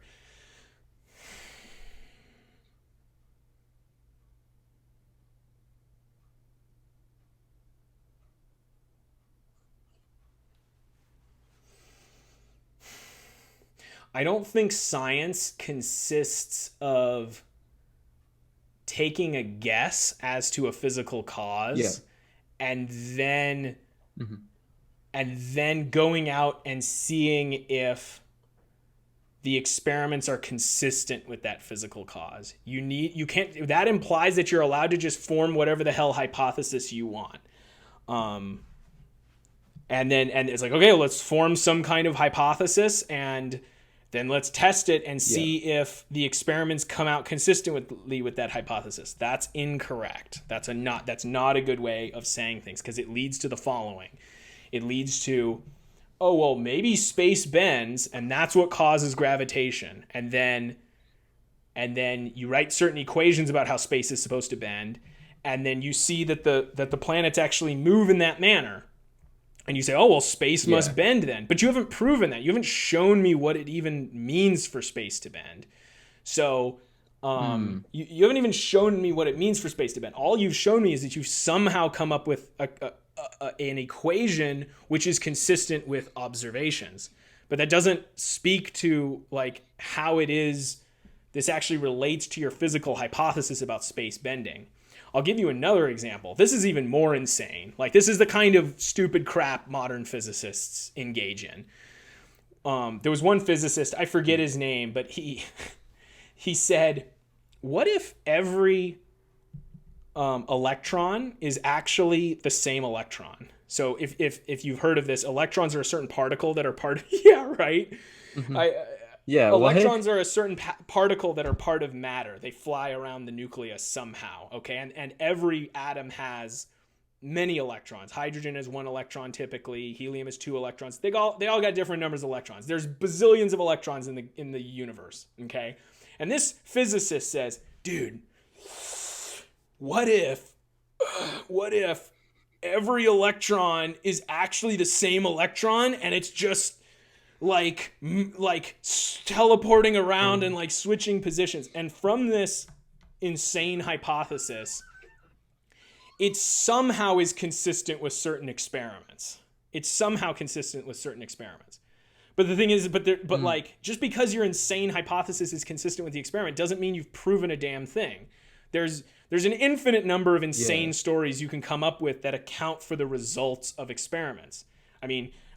Here's the simplest example is this: is before we knew that the sun was at the center, Ptolemy, the Greek astronomer, thought that the Earth was at the center, and he actually had a really convoluted model to explain how the planets move through the sky. And Ah. it involved, like, here's the Earth in the center, and the planets would move in a circle on top of a circle. They'd move like this, and that was how Ptolemy accounted for what you actually see in the sky, even though his hypothesis was wrong, that the Earth is at the center. Mm. So you can come up with, if you're willing to smoke enough weed and come up with a hypothesis crazy enough, like, you can account for any observations you want. So Yeah. that's not the way we do science. You don't look at the Hmm. observations and then, or you don't take math and then try to come up with, like, after the fact, come up with some kind of physical interpretation, because then there's just Ah. nothing restricting you. Anything that's consistent with the math is now fair game. Instead, what you have to do is you have to understand those causal relationships, which are understood already. We have to understand, well, okay, what's the evidence that even led us to believe that an electron exists? The electron's supposed to have a negative charge. What was our evidence that made us think it had an electric charge? The electron is supposed to move like a wave. What was our evidence that the electron moved in a wave-type fashion? What does it even mean to move in a wave-type fashion? What does that mean? What sort of causal interactions did we see? And you have to reason from that data. not from the math and then come up with some kind of story that's consistent with it. And to know and to reason from that data, you need to understand it, which is my mission. All right, yeah, that makes a lot of sense actually. Like, yeah, you can't just come up with any arbitrary idea that you want. Like, you could smoke enough weed and come up with any arbitrary thing that you want, and then you can come up with equations to like kind of work around that and explain it and say, oh, look, these equations are consistent, but like, so then that means my idea is consistent. Yeah. But yeah, that's an interesting characterization, because I mean that's what some of these things do seem like someone just gets so high and they come up with like, oh, what if this were true, and then like, oh, it might actually be true. Oh my God, this is so crazy. Yeah. Oh man. And all of this has the veneer of science, because real scientists who did real work back in the 1920s, like, we're actually able to put equations to a lot of these things, and it led to the nuclear bomb and a lot of other achievements. So they were doing something right, but then when they talk about the physics, they don't have any kind of, they don't explain what the hell they're talking about. They don't understand the foundations of their own science. They're repeating and regurgitating things they heard from their professors, who are repeating things they heard from their professors, who are repeating things from the people who understood it in the 1920s with really irrational philosophy. But we don't know what we're talking about anymore in physics. So I'd like to know. I wanted to be, I started when I got a degree in physics, and I wanted to be a physicist. And I've been stymied at every turn because no one's willing to actually explain this. I'm like, so I'll do it myself. So yeah, there's actually some parallels to this that I think kind of exist in math too, because in math it seems like there's a lot of people who they'll just come up with, derive all these crazy equations, all these crazy ideas, like 1 + 2 + 3 ... equals -1/12. The whole like, -1 of the Riemann hypothesis. Oh my God. And then like, what does this actually string... mean? Now let's explain it. Like, oh my God, it doesn't make any sense. You're talking about the number wankers, right? And by that I mean number file. That's what I call them, because it's just it's like math to them is just this big game. Like, it pisses me off, because it's like we're alive today because of math, and you want to treat it like it's this 1 + 2 + 3 + 4 equals -1/12. Ha! Like, F reality. Reality can go to hell. Like, look at how smart we are, because we can, just fly in the face of everything we know to be true. And how do they get away with this? Is they don't explain the context in which that sum comes out to -1/12. Yeah. Oh yeah, there was a I like number file to an extent. Like, I like the math stuff. I like a lot of it. Yeah. But that video was egregious. And Mathologer, he made a video responding to it, and it's like, this is all bullshit. Like, this is like, there's a sense in which you can calculate it, like with the whole like Riemann zeta function, that -1, with the whole like analytic whatever, which I don't fully understand because I'm not that high of a level of math yet. But there's a sense in which it's right, but not in the sense that they're explaining it in. Like, there's and I don't know, I feel like, I don't know, it seems like sometimes in math too, though, when we do that like extension of the Riemann zeta function and like that sort of thing, like, is that referring to something in reality first before we do it, or are we just like playing with numbers sometimes? I'm honestly not sure. I suspect that it relates to reality, but that relationship is lost to history. It will have to be dug up by someone. It probably won't be me, because I have enough on my plate as it is. So maybe a mathematician someday can figure that out. I mean, this is a really good example you've brought up with this Riemann zeta function. Like, it's invented as some kind of abstraction to help us. I think, like, it was to make certain kinds of calculations. Like, I'm forgetting. Well, like, for like, well, a lot of it is like actual real numbers. Like, when you go above 1, it's like, because it's just the sum of like 1 over or what is it? Like 1 over something, or It's 1 over it's the sum of 1 over 1 over n to the s, yeah, right? Because n to it's the the n, Riemann one zeta over function of one s. 1 over x, or 1 over n to the s. You're right. Yeah, 1 over n to the s, Yeah. where s is any Yeah, number so you a lot of it pick. like yeah, yeah, any number. But yeah, so like some of it it's true. Like on the real number line when it's greater than 1, like all those series converge. But then they like extend it to the like negatives, and that's where it's weird because if you use that sum and plug in -1, you get 1 plus 2 plus 3 plus 4 dot dot dot dot dot forever. And Yeah. then the Riemann zeta function, the sort of extension of it, the answer is -1 over 12. And apparently there's context which they use it in physics that works. I don't know. Yeah, but it's in I don't know how I it's feel in about physics. string theory. So at least Uh, the number wankers is what they say, or number file. They they said that they use this analytic continuation of the Riemann zeta function in string theory. But I can give you another example of the context in which this is true. If you look at number file, they prove this sure. sum. They prove this sum, but they play a dirty little trick. They use Yeah. the following sum. They call this. Uh-oh. I may not have a real whiteboard, a blackboard here. Nope, dry as a bone. Let's see what they do. This probably isn't going to work. I haven't used this. Okay, so hopefully you can see this. They use the following series. Yep. And they say it's 1/2. Yeah. They say it's 1/2, which is stupid because this series dot dot dot, it goes on forever. They say that this, you can barely see what I just wrote. They say that this series adds up to 1 plus 1 minus 1 plus 1 minus 1 plus 1. They say it adds up to 1/2 when it doesn't really add up to anything. So, but here's the thing, like that's called a Cesaro sum. It's when you take, what is it? You take the limit of the average of the partial sums. It's a certain way of taking the sums. So like when you do that, there's some kind of context, apparently, where a Cesaro sum is appropriate.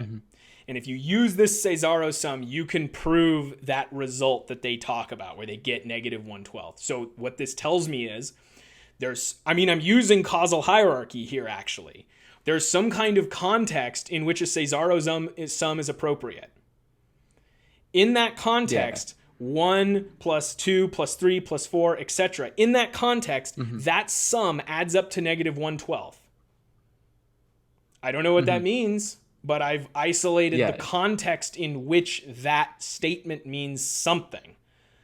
But outside of that context, it's meaningless. Oh yeah, for sure. And in the general context of what addition is and what it means for things to add up and be equal to something, then it diverges. It's obviously infinity. It's absurd to claim that it becomes a negative number. Right. And these clowns just want to act like they're smart and blow all our minds with this, and it's really irresponsible and represents placing your own stupid vanity above your love of mathematics. It makes sure. It just really pisses me off. Yeah, and the thing about mathematics, like most of the time, it seems like mathematics is still relatively okay in this regard. It seems like we're still very strict about like making sure that things actually make sense and formulating things they actually refer to in reality. So like normally when there's that 1 plus 2 whatever sum, it's like, no, this doesn't actually converge to -1/12, but there is a sense in a different sort of addition where it does.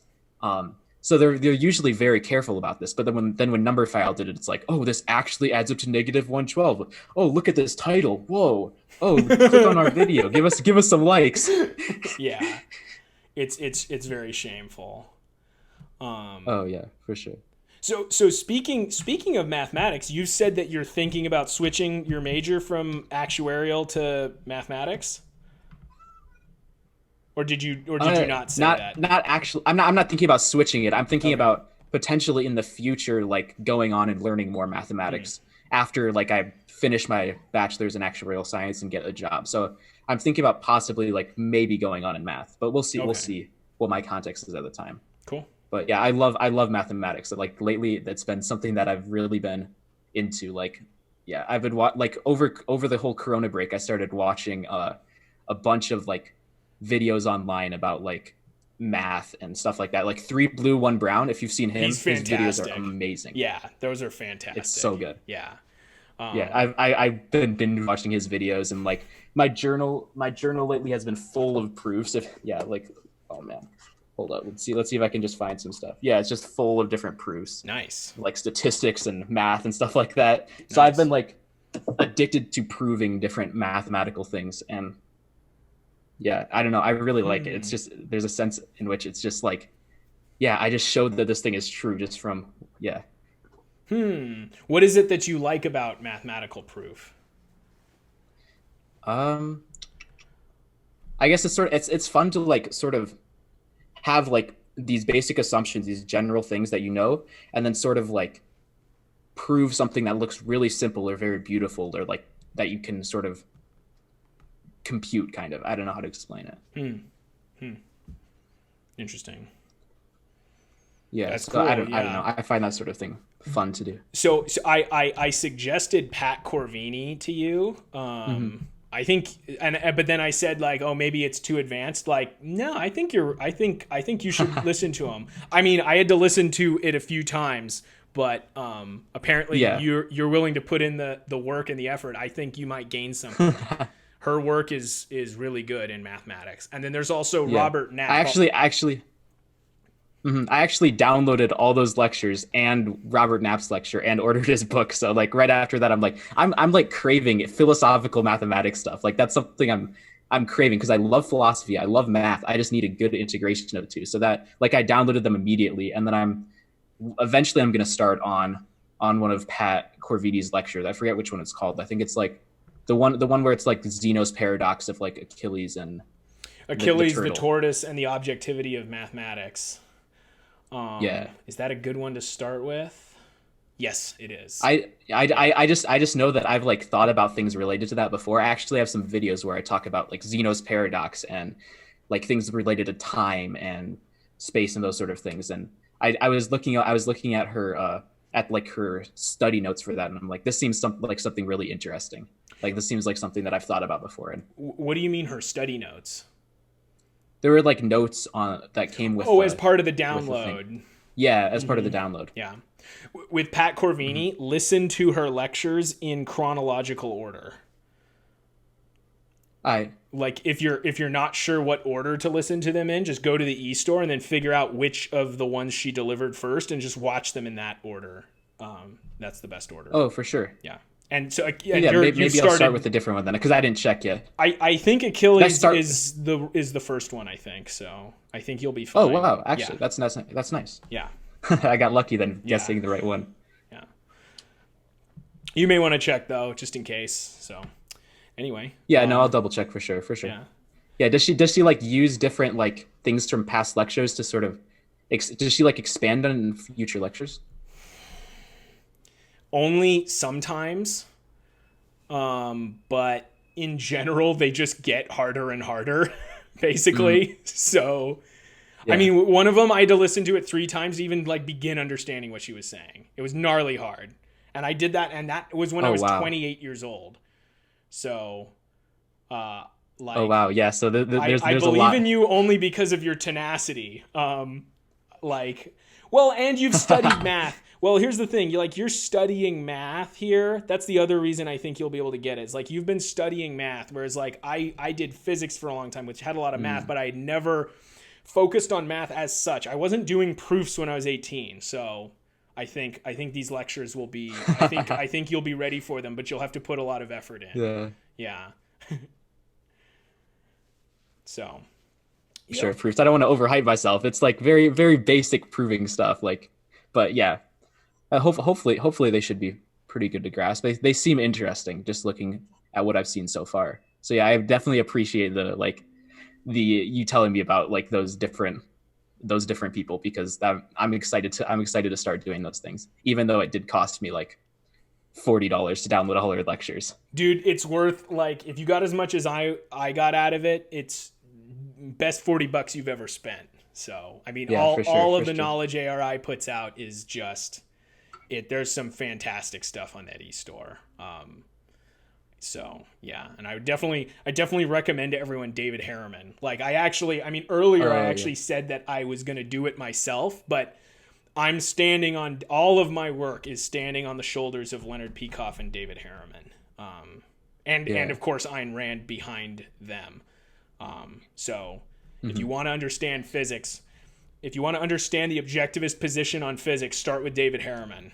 So, it's not the objectivist position on physics, but it is a position. How would you put this? It's an application of objectivism to trying to understand these concepts, and David Harriman does a fantastic job. So, and I haven't read The Logical Leap yet, but it's important to clarify that like these sort of things, these aren't objectivism. These are like applications of objectivism, because objectivism would just be Ayn Rand's philosophy, and you don't want to make the mistake of like just like encompassing everything and saying that's objectivism, and that when it's not actually the case.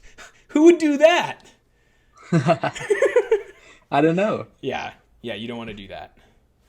So, yeah, for sure. You got anything else on your list there?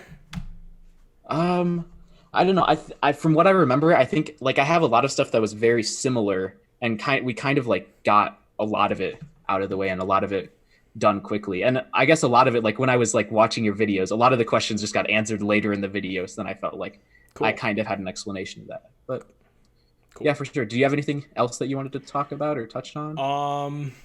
No, I think that's a good video for now. If we talk again later, I'll have a lot of other things, but just for the sake of like, I have like a lot of questions, but they're like so just out of left field. Like we could just do, if you want, we could just do a different video on that. We can just have a different conversation.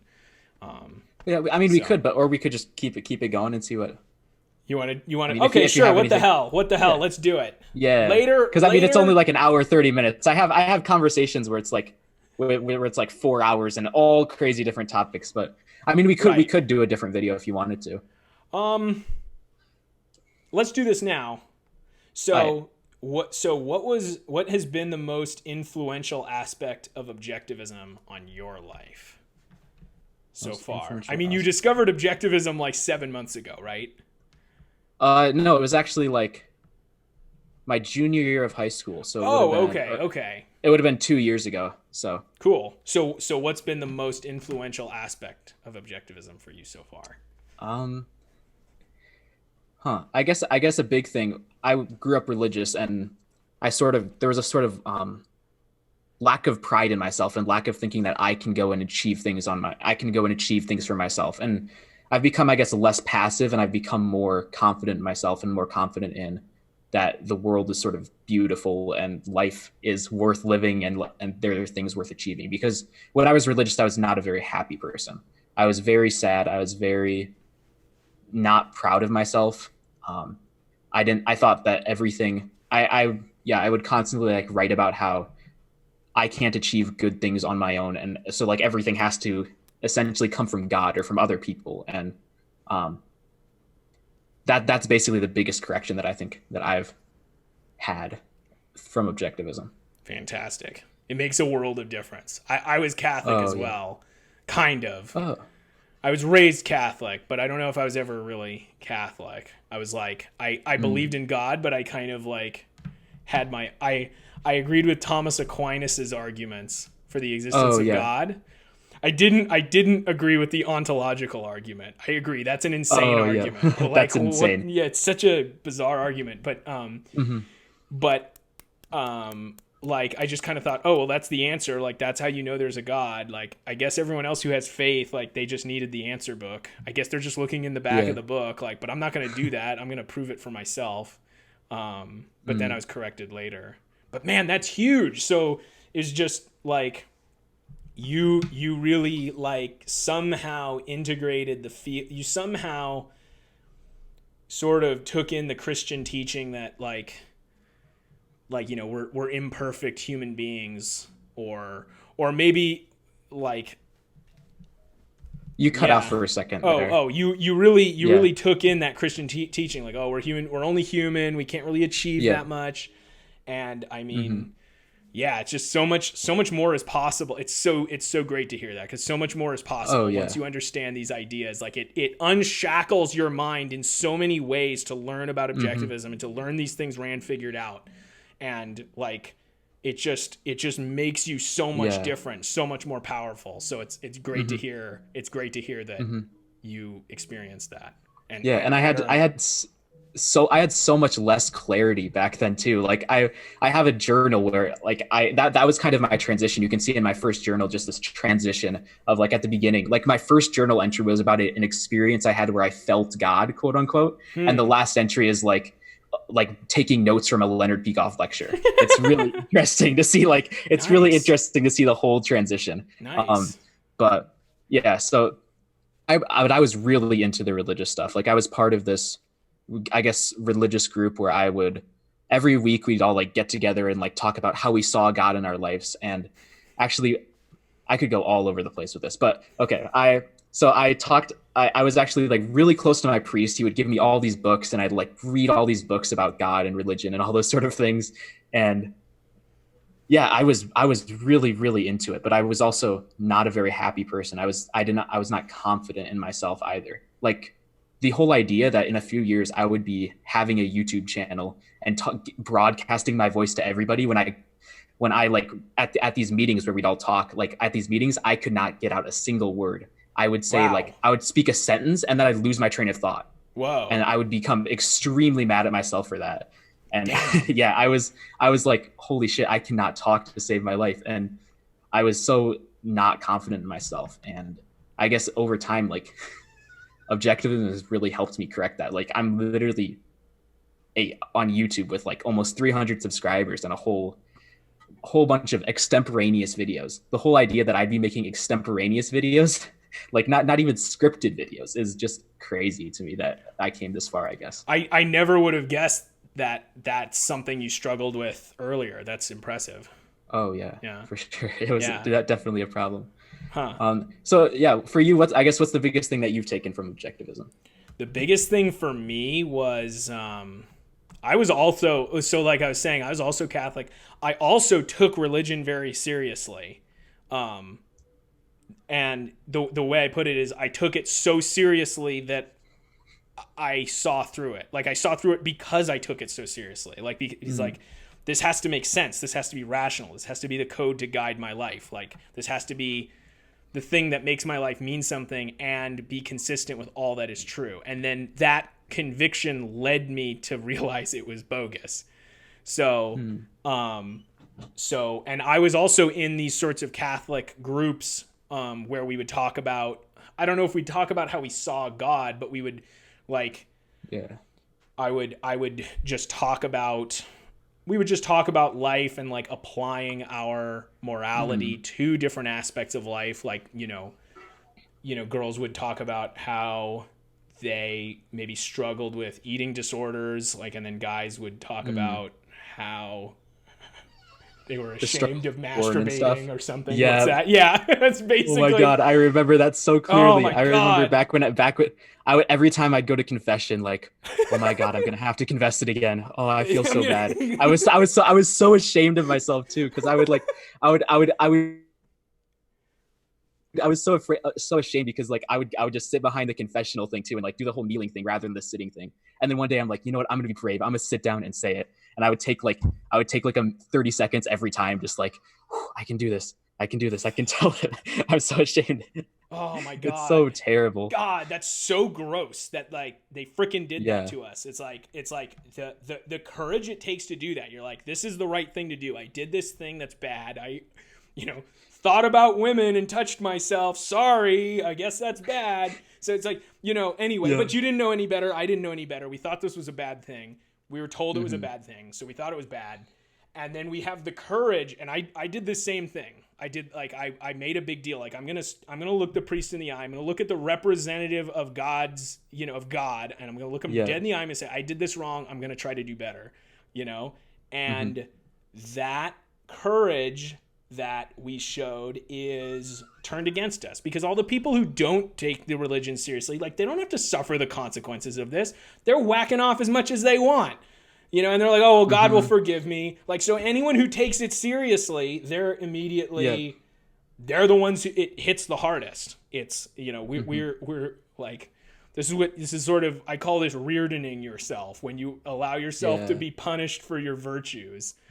It's just, that's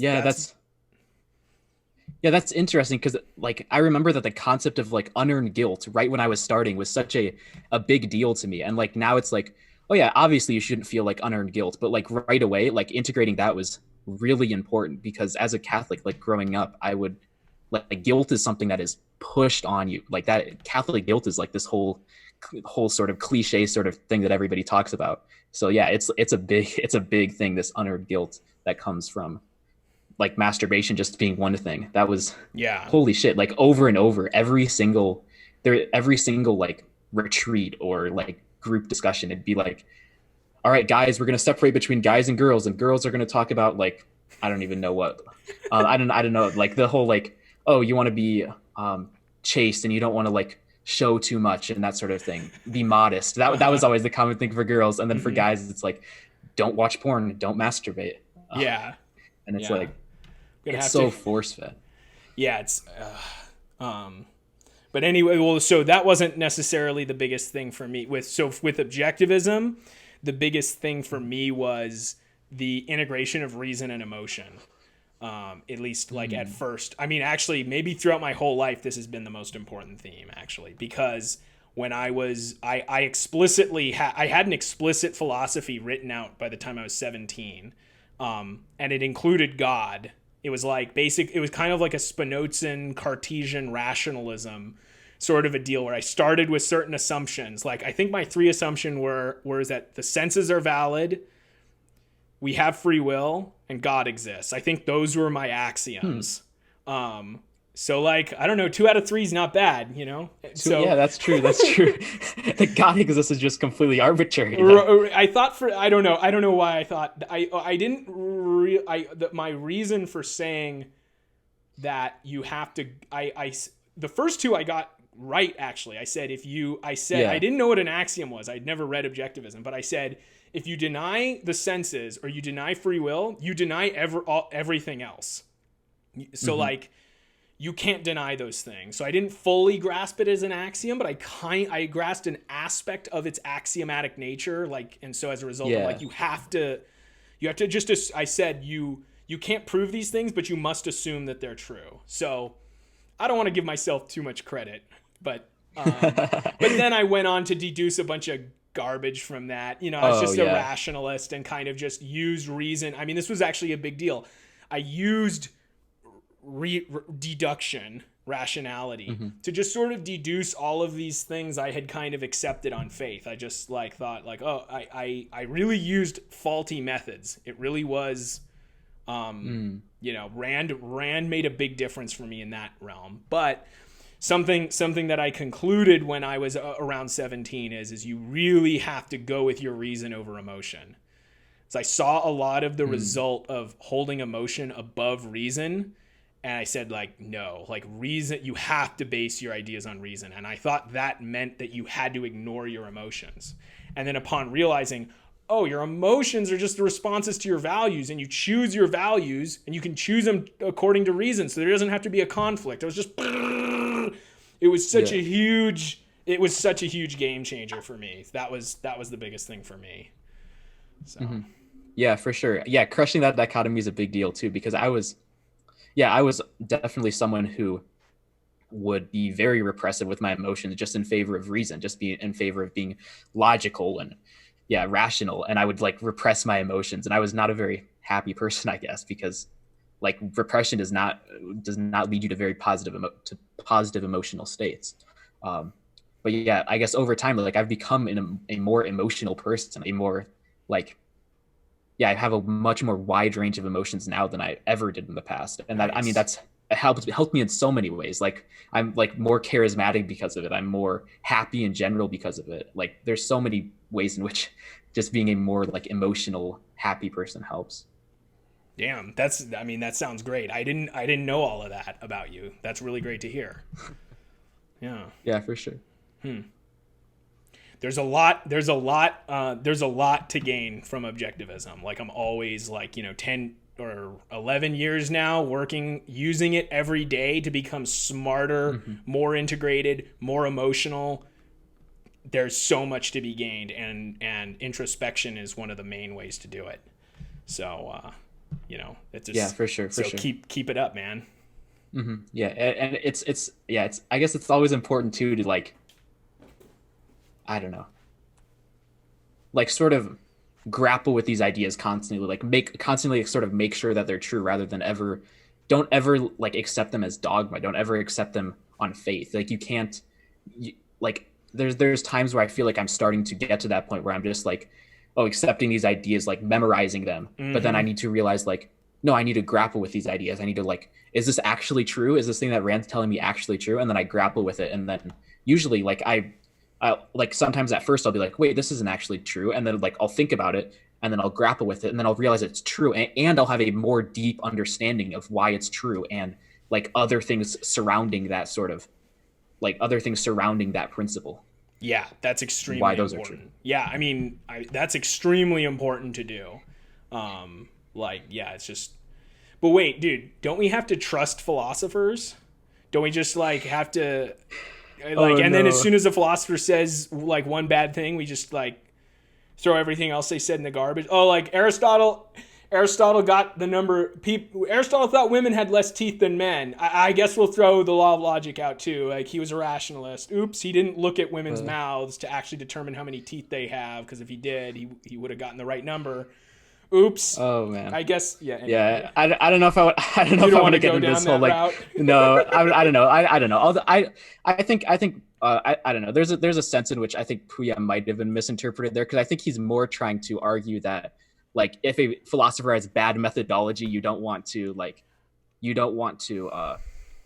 follow them to the edge of the earth. Like you want, like you have to be able to judge a certain philosopher. You have to be able to like, with like Charles too, for example. Like if you realize that he has rationalistic tendencies and he has these problems, you need to like judge his methodology and then say that, judge him as a philosopher in general. I don't know if you can say like, oh, I don't trust this person and disregard everything they say. I think Puya made an error in that sense, but I think in general, like the general concept of him like creating, like saying that you need to judge a philosopher by their methodology is a good point. I think it's an important point. So I was being very uncharitable to Puya right there, Oh yeah, for just to sure, be for sure. funny. I was just trying to be funny. Oh, I know, I know, But let me. I But know. I think you're being I too wanted to clear charitable. it I up think for you're sure. being too. I don't. I mean, Puya never said that. I think you're being too charitable. I think you're adding an important insight of your own, and just like you're trying to make what he said made sense by adding an insight of your own. And this is actually, I'll tell you, take it from me, take it from an old man. This is something, this, as someone, you used to be Catholic, I don't know. Catholic objectivists, I think we tend to rear it in ourselves a lot. At least, you tell me this story about you going into confession. You're like, I got to look this guy in the eye. I have to be brave and not sit behind the screen. You're going to look the priest in the eye is what you were telling me, right? Yeah. Yeah, like if you're that kind of guy, I think maybe you'll make a similar error to me. Is a lot of times to be generous to other people, which appears to be in your nature, and it's certainly in mine. Like a lot of times you'll be like over generous, and you'll take your own ideas and inject them into what the other person is saying, because that's the only way you can make what they're saying make sense. And you gain something from this, But because you I don't. learn something new when you make the integration. But that doesn't mean that that's what they meant. Yeah. I mean, I don't think Puya would make such a obvious error though. Like knowing from like what I know about Puya, I don't think he'd make such an obvious error of saying like, I think he does make an error in a sense to an extent, but he like he's not like going all the way and saying like, oh, if a philosopher says like a few things that you can't trust. I think he's pointing to like, you want to judge philosophers based off their methodology. I don't like his framing of it in terms of like, should you trust a philosopher, because I think there's a sense in which that's philosopher king-esque. Like there's a, yeah, it's very philosopher king-esque, because like it's saying that, oh, you need certain philosophers to think and then you choose a philosopher that you trust. Basically, that's essentially what he's implying. That might not have been what he meant, and I don't want to think that's what he meant. And like in Rucka's video, he was very critical of KJ for basically saying that, for implying that that's what Puya meant. And I don't, so I'm probably going to confront KJ when I talk about that video. But I thought in general, like as a general point, you like the conception of trusting a philosopher. I agreed with KJ on that point. I thought he had good points in that video. But yeah. Yeah, as I think I think I agree with you. As KJ is the analyze this guy. Oh yeah, yeah. Just so the audience knows. As KJ says in his video, like it's not clear what kind of mistake Puya is making exactly, and it's hard to believe that he's being as silly as what I'm implying, right? Like you're just, it's not consistent with the way, because he's so good on many other things. Like we heard him speak for. Yep. Or at least Rucka heard him speak for hours. I mean, you've heard him speak for many hours because he talked to you. I've talked to him so much. I've heard so much of Puya lately. Yeah. So I mean, this position of his seems to imply a major mistakes, and that doesn't mean he holds those major mistakes. But what he's talking about implies it's or is integrable with those major mistakes. Yeah, it may actually imply those mistakes. It depends on what his position is. But it's one of the two. So it's like, that's something that needs to be hashed out in a full, rational, open disagreement. And you know what I think is great is that we have so many objectivist YouTubers now. We're talking about these ideas. We can disagree. We can learn from each other's disagreements. We can learn from, we can just learn from these disagreements. I think it's going to be a lot of fun moving forward, and we're going to all strengthen one another as we move forward together. Yeah, hopefully. It's interesting because we literally like ascribe to the same philosophical principles, but like there's still so much drama, so much beef between people. Like it's crazy. Like, it doesn't have to be beef. It just shows. It just shows like we're so like committed to these ideas, and like no, we need to interpret these the right way. So like if someone makes like a little mistake, we're like quick to jump on them and write like paragraphs responding to them.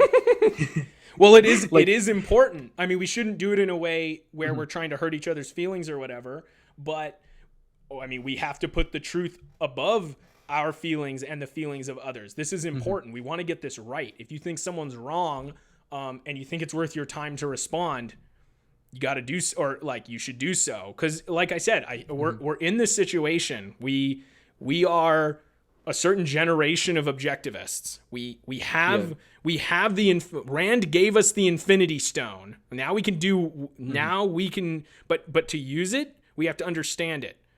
And I think we can enhance our understanding of it together and reach new heights with it. And it's an exciting proposition. Yeah. And it should be in a spirit of like, look, all of these people we've mentioned, like Puya, Rucka, like who we may have disagreements with, I think they all are really trying to, they're trying to understand objectivism. They're trying to do it. I think maybe they didn't say it explicitly like me, but I think they would all sign on to this thing I'm talking about. We can this journey we can take together, this intellectual journey where we're enhancing each other's understandings. Like I think we can all be on board with that, and we have to be willing to have thick skins. We have to be willing to hurt each other's feelings. We have to be willing to have our feelings hurt. We have to be serious about finding the truth, and it should hurt your feelings because these are important beliefs. Like you're going to have a lot of feelings about them. Like we're going to make each other mad, but we have to keep our eyes fixed on the truth the whole time and help each other acquire it. Yeah. For sure. So. Well, I think you said when talking about people we disagree with, you said Puya and Rucka. I don't know if I disagree with Rucka on this specific issue because like I literally got my formulation for what I think Puya was saying from Rucka, like the whole thing of judging philosophers based off of like their methodology. That was Rucka's interpretation of what Puya said, and that's kind of what my interpretation is too. But the issue, I don't like the usage of the word trust philosophers, that term. So that's where I side with KJ for there, and have I guess sort of a disagreement with Rucka, because Rucka is fully on board, it seems, with Puya lately. Really? Yeah, I I don't know. heard I don't know. that. I'm sure they We'll have their see. disagreements. Yeah, we'll see. Maybe this is actually, come to think of it, um I don't know how interested I would be in necessarily. No, actually, I think I am interested in this.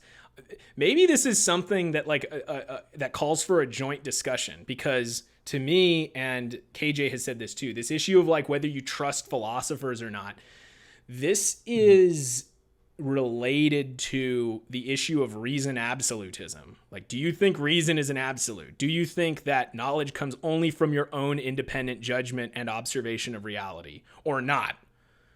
To me, what Puya was saying goes against reason absolutism, but apparently to Puya and to Rucka, it doesn't. Yeah. So this is worth. Puya... We got to get this right. We got to get this right. Yeah. Whether we're right or they're right. This may be worth having a powwow over and talking it over. Yeah. I don't know. This might be me being this agreeable centrist objectivist that Rucka accuses me of, but okay. But like I'm not sure Puya, like a lot of the times when Puya talks about things, I feel like he uses terms that I disagree with, but then actually when we get to the substance of the thing, like we agree on way more than we disagree on. It's just the way that he uses terms sometimes like makes me like, wait, did you mean what I thought you meant there, or did you mean like the proper view, what I think is the proper view? And a lot of times like hashing out those disagreements is useful with Puya, because we get with our conversation, we had spent like 2 hours on the life and happiness question, and after that I got so much out of that discussion, because he's an intelligent guy and he pushed me on a lot of things, and I feel like I pushed him on a lot of things. I'm not sure if he took to heart what I was saying, but I think like a lot of his formulations were similar to the stuff that we came to when he was talking to Rucka later. But it seems like Puya might be getting misinterpreted here. That's my concern. Okay. Because I don't think that he would imply that you can't. I don't know. Maybe this is something that I need to talk with KJ more about, because he's like actually the one who made the video. Yeah. But yeah, bounce that off KJ, because this idea of kind of having a powwow over this. Because I mean, something I'll say is if you talk to ARI intellectuals, they'll talk. They seem to. I don't want to put words in their mouth, but they seem to have a certain degree of deference to the authority of academia. They give a lot of credit to someone who has a PhD in philosophy, for example.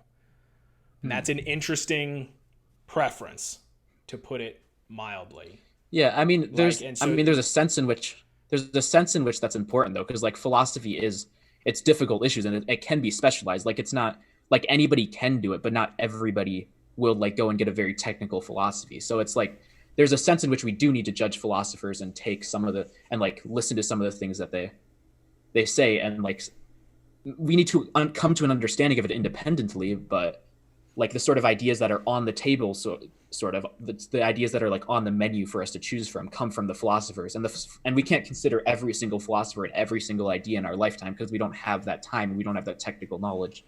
So there's a sense in which we almost need to like come up with a heuristic to sort of get rid of some philosophers. Like, so maybe this, I don't know. I'm trying to explain a position, this Puya position in the best possible lighting, because there is a sense in which we need like a heuristic to cut off certain philosophers, those being the ones that we don't trust, and then keep certain philosophers that we like do trust. I agree with this heuristic kind of thing, because I do it in practice. After reading enough summaries of Hegel, I'm like, all right, I don't need to like read the source material here. But like I don't need to like read this in depth. Like the man is raving about how existence is like a mental entity, like is a single universal mind. Like there's only so far I can go. But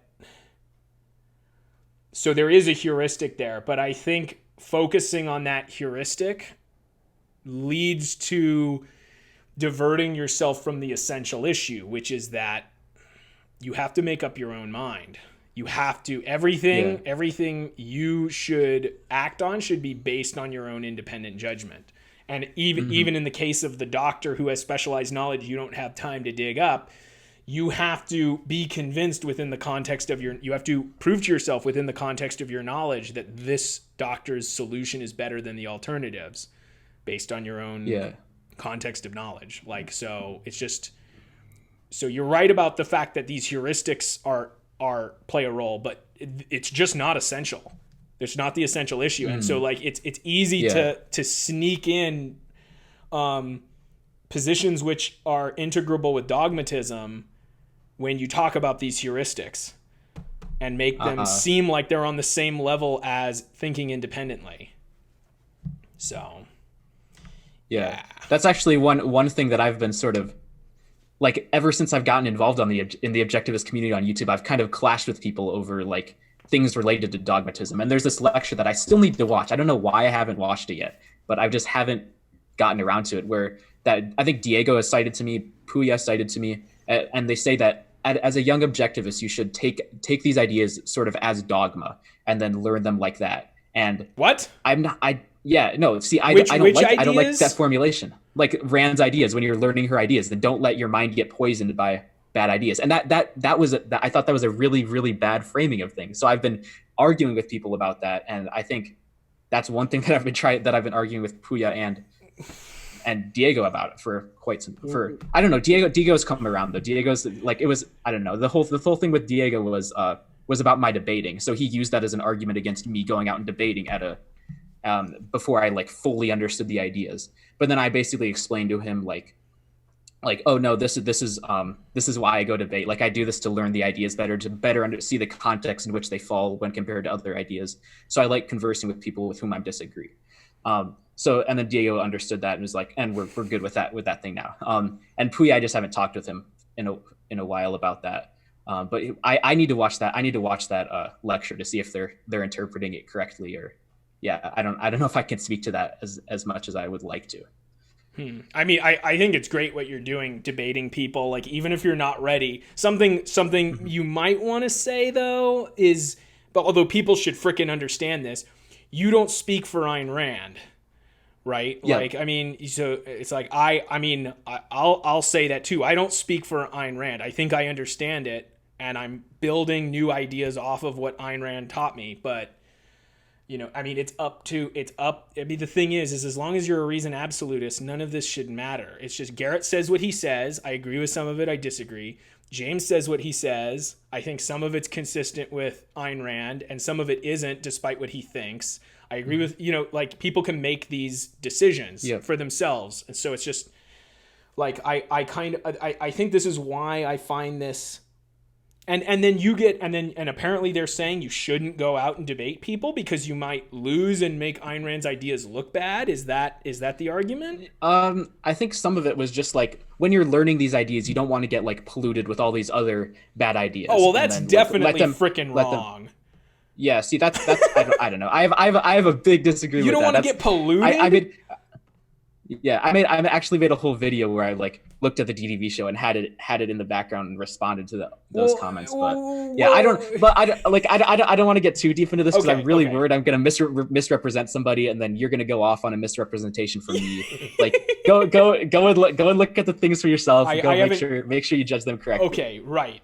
I haven't actually watched these things, but I'm reacting very viscerally to your account of them. So maybe your account wasn't accurate.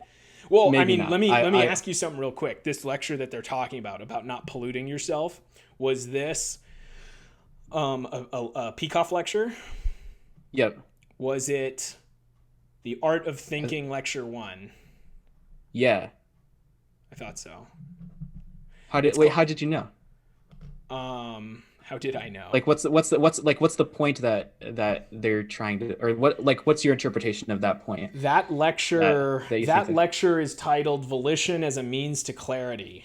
Yep. That's the one. And Peikoff is not saying that you shouldn't pollute your mind when you're young. He's not saying anything that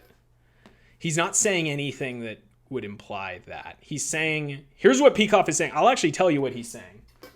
Sure. And by the way, there may be... I'll still have to watch the video for myself. Of course. Well, Oh, yeah, you should, because I mean, actually, I'll tell you. When I was 21 years old, I think, I listened to The Art of Thinking. And I was driving in my car. I was listening to The Art of Thinking on cassette tapes, on frickin' cassette tapes. Someone had loaned them to me. This old woman who was an objectivist was really nice. She loaned me her Art of Thinking. It came in this big plastic box. I'm putting one cassette tape in at a time. And I'm listening to this, and I was like, and about 3 lectures in, I'm like, this is what I want to do. What Peikoff is doing, he's using what he learned in objectivism to come up with new ideas. This is what I want to do. So The Art of Thinking was like a monumental lecture for me. Not necessarily because of its content, but just because of Leonard Peikoff, the man himself. Like, I could see what he was doing. I'm like, I want to do that. That's what I'm... So, anyway. But in that first lecture, Volition as a Means to Clarity, Peikoff is saying that if you have an old context, if you have an old philosophical framework, like you did, like I did, as Catholics, you were serious. Yep. This is especially true of you, especially since you've only been an objectivist for 2 years. Or you've only known about Rand for 2 years. Like, what he's saying is if as you're changing contexts to the objectivist context, there's a certain psychological thing you have to do, is what he says. This is basically, like, the point he's making seems to me to be psychological. Disclaimer, I'm not certain of what I'm about to say. I'm only fairly certain of it. So this is not part of go watch the video for yourself. This is not my official canon, and as always, you should, make up your own mind, watch the video yourself to see if I'm interpreting Peikoff correctly. All of the usual things that should go without saying, but I guess I have to say them. What he says is once you understand that your old philosophy was wrong and your new philosophy is right, you're going to have to use volition, your free will, your effort to override your old habits. You're going to have to, for example, let's say you're walking down the street. There's a poor guy asking, begging for money, and you feel this sort of pull to give him money, or maybe you feel guilt. And the idea is Peikoff says, what he says is that guilt may raise certain questions, like, was I doing the right thing? Like, am I really sure I'm serious about my morality? He says, reject those questions, because they're coming from a faulty context. You've already disproven that context. You've already disproven the context of knowledge those questions are coming from. And so as a result, but the thing is just because you've disproved it doesn't mean that every single aspect of your automatized context, not everything in your brain is going to be consistent with this new objectivism that you've identified to be true. So you're going to have to, through an act of will, say no to the old context. Let me say something, though. I suspect there's some kind of error in this lecture. I don't know what it is exactly. I suspect that there's an error because there's something, let me tell you, this lecture is actually, I think, the main reason that it's not the main reason. This is one way you can end up making the error I point out in my first video with implicit premises. This is actually kind of... see that. Yeah, like let me draw it out step by step, because this is actually really important. First of all, let me say what Peikoff is saying is right. If you know that a certain philosophic position is right, yet you're still tempted by the old one, it's just integrity to, like, sort of push down those thoughts. Yeah, it would just be the virtue of integrity. You don't push down the thoughts. Or not push them down, but, like... You act according to what you know is right, as opposed to your feelings in that moment. You actively say, like, no, these feelings... Or you say, like, not that these feelings are wrong, but that I'm not going to act according to them. I'm going to act according to the reason. I'm going to act according to what I actually know to be true. And these are ideas that you didn't accept on dogma. These are ideas that you questioned and did everything and actually determined are true. So Yeah. yeah. So I mean, part of what goes wrong with this lecture is what with people is what you just said, is that they think they actually have to suppress the emotions. But you don't have to suppress the emotion. You just say, okay, I feel guilty about not giving the money to the homeless man. Well, I'm going to, I know that guilt is coming from an incorrect value judgment, and I'm not going to push down the guilt. I'm not going to try to like rid it from my consciousness. I'm going to feel the guilt. It's too bad. I'm just going to have to feel guilty because part of me is still a Christian, so to speak. In some sense, I'm still a Christian because I still hold these individual concrete views which are coherent with Christianity. So I'm just going to have to feel the guilt, but that doesn't mean I have to act on it. And by not acting on it, by doing what Peikoff is telling us, like using your volition to just say no, or what you're saying, which is much clearer, like just have integrity, just act according to what you know is true, even if you have some emotion that goes in the other direction. Over time, you will automatize the context that you know to be correct now. So that's but here's the deal. If you make the implicit error, the error about implicit premises I talk about in my first video, it's a disaster. Or it can be. This is a disaster because here's what ends up happening. Let me think about that. I talk about a guy, and by the way, I talk about a guy named Rick. By the way, Rick is just me. Rick is just, this is just what I did when I decided to like reserve my to significantly curtail my swearing. I did the exact same thing. It was the exact same process. I actually think I went through that process on this channel somewhat. Interesting. But yeah. Although you've used a few dirty words you didn't have to there, but maybe you're just in the process of it. So, but anyway, I think I did too, but like it's vastly curtailed. Like I'm in the process of anyway. So, I listened to Charles and he said swearing it means you're a nihilist. I didn't buy that, but like I was like, like, do I really want to use the same word to refer to what I do to someone I love and what the IRS does to my rights in my bank account? Do I really want to use the same word to refer to both of those things? Like, isn't that gonna, if I make associations of that kind, isn't that gonna, curtail my enjoyment of sex and that sort of thing? And so I made an effort to just stop. And then I agreed with him when he said that these are dirty words which refer to like objectively dirty things like fecal matter and the like, like you're referring to these things, and it's just you're just bombarding your audience with imagery that is unpleasant. So I'm like, hey, you know what? I'm going to stop. So, and then I tried to stop, but then it came back. Now here's the deal. If I had misapplied Leonard's advice, I would have said, that's part of the old context. I'm just going to suppress it. But what was my old context? What was the old context that was causing me to swear? It was actually a good one. It's because sometimes swearing is a value, because being funny is a value. And one way to be funny is to present dirty things, inappropriate things to your listener, And so, there's a myriad of cases where you're trying to be funny, and it really is funny. It really is a value to present, to present to your audience images of piss and shit and these things, like, and it's absurd, it's out of place, it's gross, but like that's what makes it funny sometimes. And so it's like, oh wait, there was a perfectly rational reason for me to be saying these words.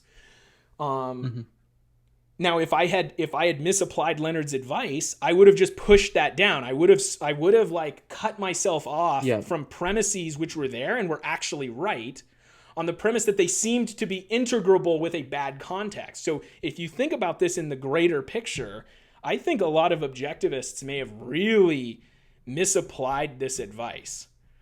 I actually listened to this lecture many, many times, trying to figure out if there was actually a mistake in it. I can't find one. Everything he says is literally true. But I think the advice gets misapplied systematically. It gets misapplied all the time, and I certainly did it. Because what ends up happening is you notice that a certain thought or question or idea or behavior occurs to you. And you notice, oh, that's integrable with not objectivism. So I'm just going to press that down like Leonard taught me.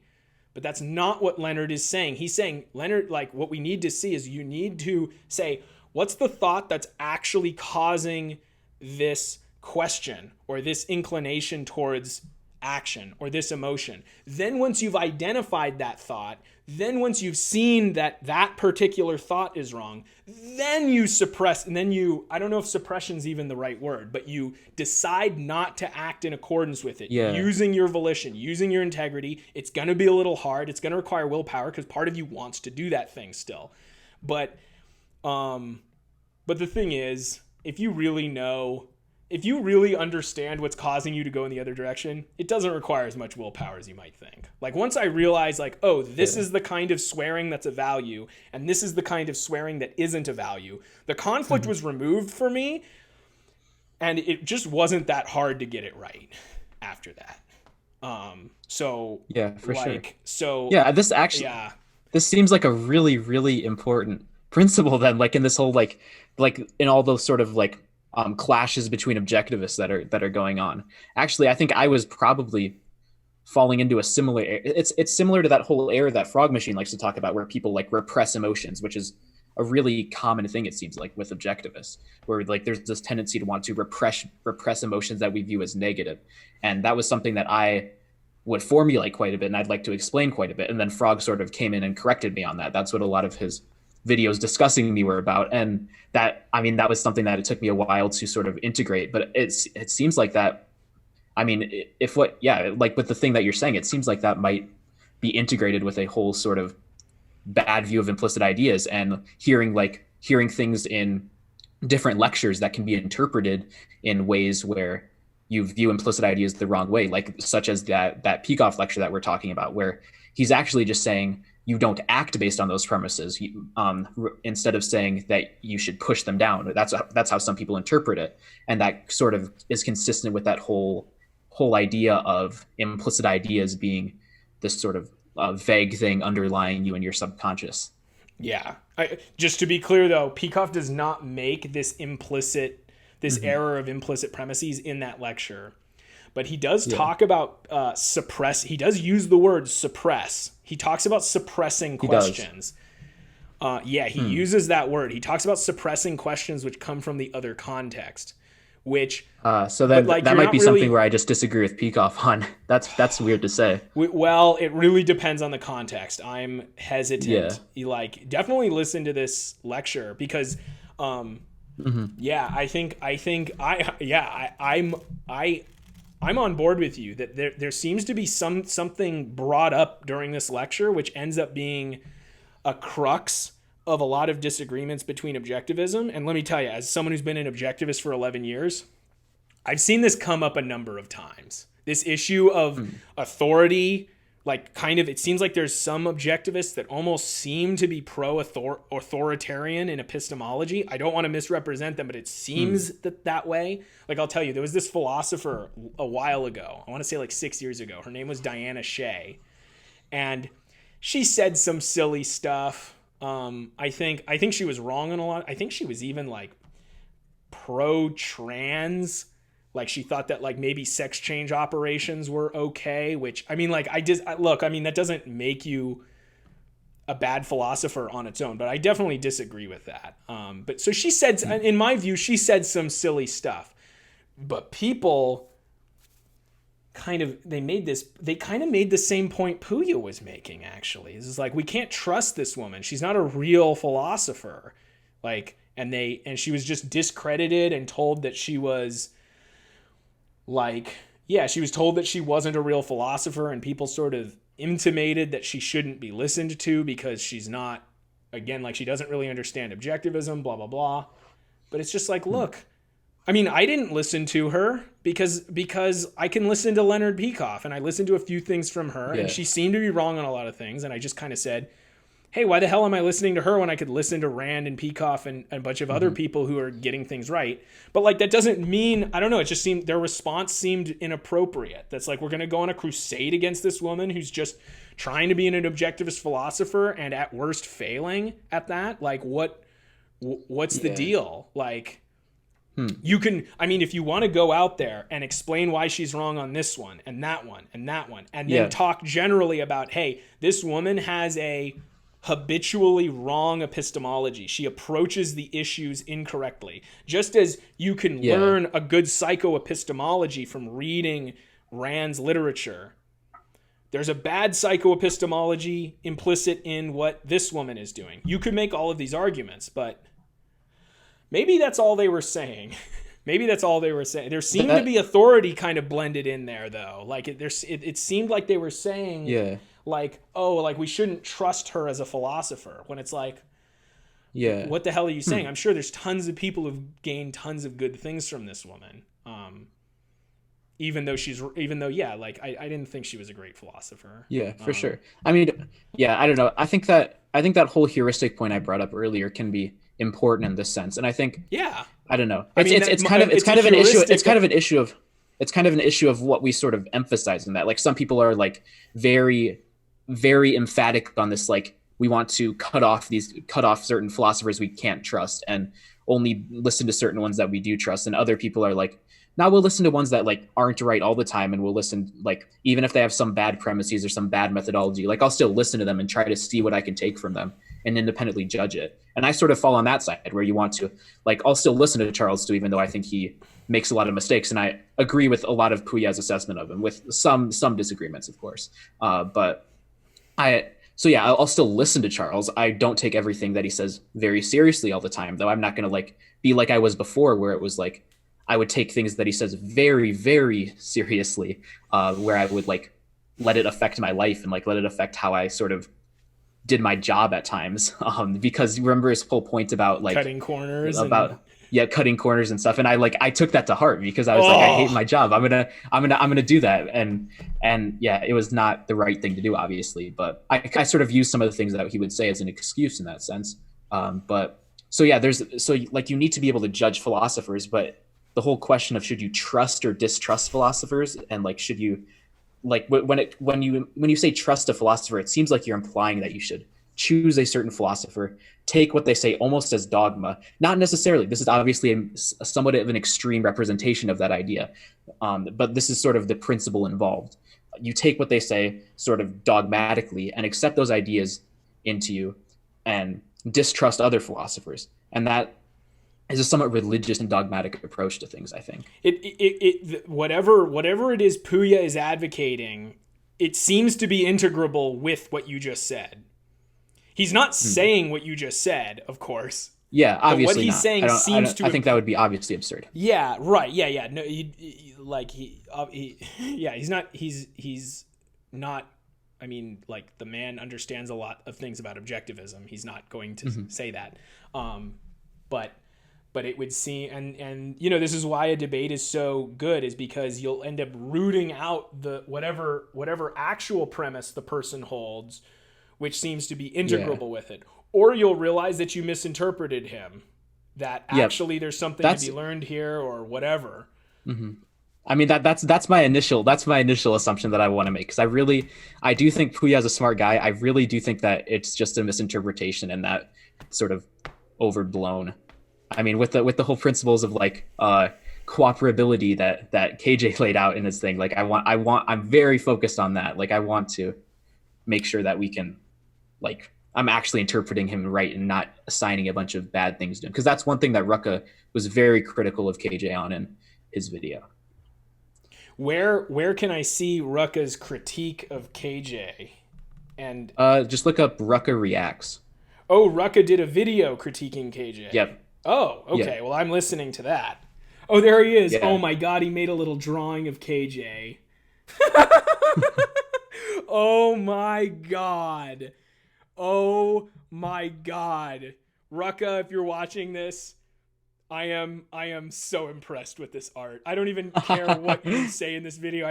Even if I disagree with every one of it down to the word, this is a fantastic painting that, or whatever illustration. We got Yeah. a ghostly Kirk in the background for some reason.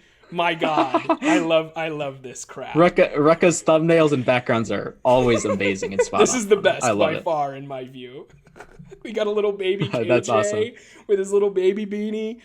Uh, Oh man, that's great. I'm watching that. All right, cool. Yeah, for sure. Yeah, for sure. But yeah, there's a I don't know if Rucka will watch this. We'll see. We'll see what he does. But I guess regardless, I'm really looking forward to us understanding, or having this journey for those of us who want to really improve one another, go on this great journey of philosophy. Like think of Socrates. Think of that painting where Socrates is about to drink the poison. Before he drank that poison, all those guys, they were just chilling together, understanding more and more, talking, debating with one another.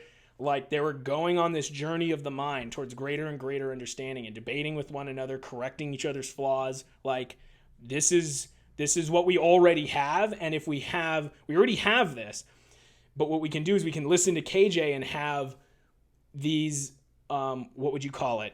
We can listen to KJ and have explicit views on how to conduct ourselves in these debates and how to learn from one another. And I mean, I think that's fantastic. I'm gonna have a lot of fun doing that. So and yeah. yeah. Hopefully we can get these debates going between different objectivists. Imagine if we had like a Puya KJ debate. I don't know. Yeah, right. I'm sure. Right. Yeah. And this is all in the spirit of finding the truth. This isn't like, oh, I want to see KJ just own Puya. Yeah, like, yeah, for sure. It's not. Although he may do so, he may make Puya feel really bad because Puya will have to face. Puya may destroy KJ too, though. We'll see. We'll see. Right? If that's what happens. May the best opinion win. Right? Like we want to find the truth, sure. and the person who was wrong should feel crummy about it. Like, ooh, like okay, I made a mistake, but like. That's life. That's life. Like sometimes we feel bad. The reason we feel bad is so that we can see that we made a mistake and improve ourselves and get better. So I think all of that is. And again, that's kind of one reason I got online as well, like to talk about these things. And like that's one thing that I've enjoyed quite a bit from this objectivist community. Like when I make a mistake, sometimes Rucka will call me out and send me a long post, a really long comment, and then we hash out our differences. And and then. Or like if I make a mistake with emotions, Frog Machine will do a response video to my video. Or like if I make a different mistake, I'll go on the DDV show and Diego will call me out on something. And yeah, it's all like I love this community, and they always like hold my feet to the fire when it comes to applying these principles and making sure that I'm actually applying these ideas correctly. And that's one thing that is like, I don't know, like I wouldn't trade for anything. It's amazing too. Nice. Having this channel and all this stuff. I'll join in on criticizing you publicly then. Yes, please do. Yeah, okay. Yeah. No ad homs though. That's what. That's yeah. Well, it's all. Oh yeah, for sure. It's all. All in the spirit of improvement. And another thing, which I really liked, I saw in one of your videos, that one of your purposes is to document your intellectual progress. Just like with your journal, you were telling me earlier, it would appear as though you really like looking back and seeing that you were a Catholic and seeing all of this writing you had about how you believed in God and all these things that you thought about God. And then later you're an objectivist, and you can see that evolution in your journal, and now you're going to see even more evolution in your videos. That's cool. I dig it.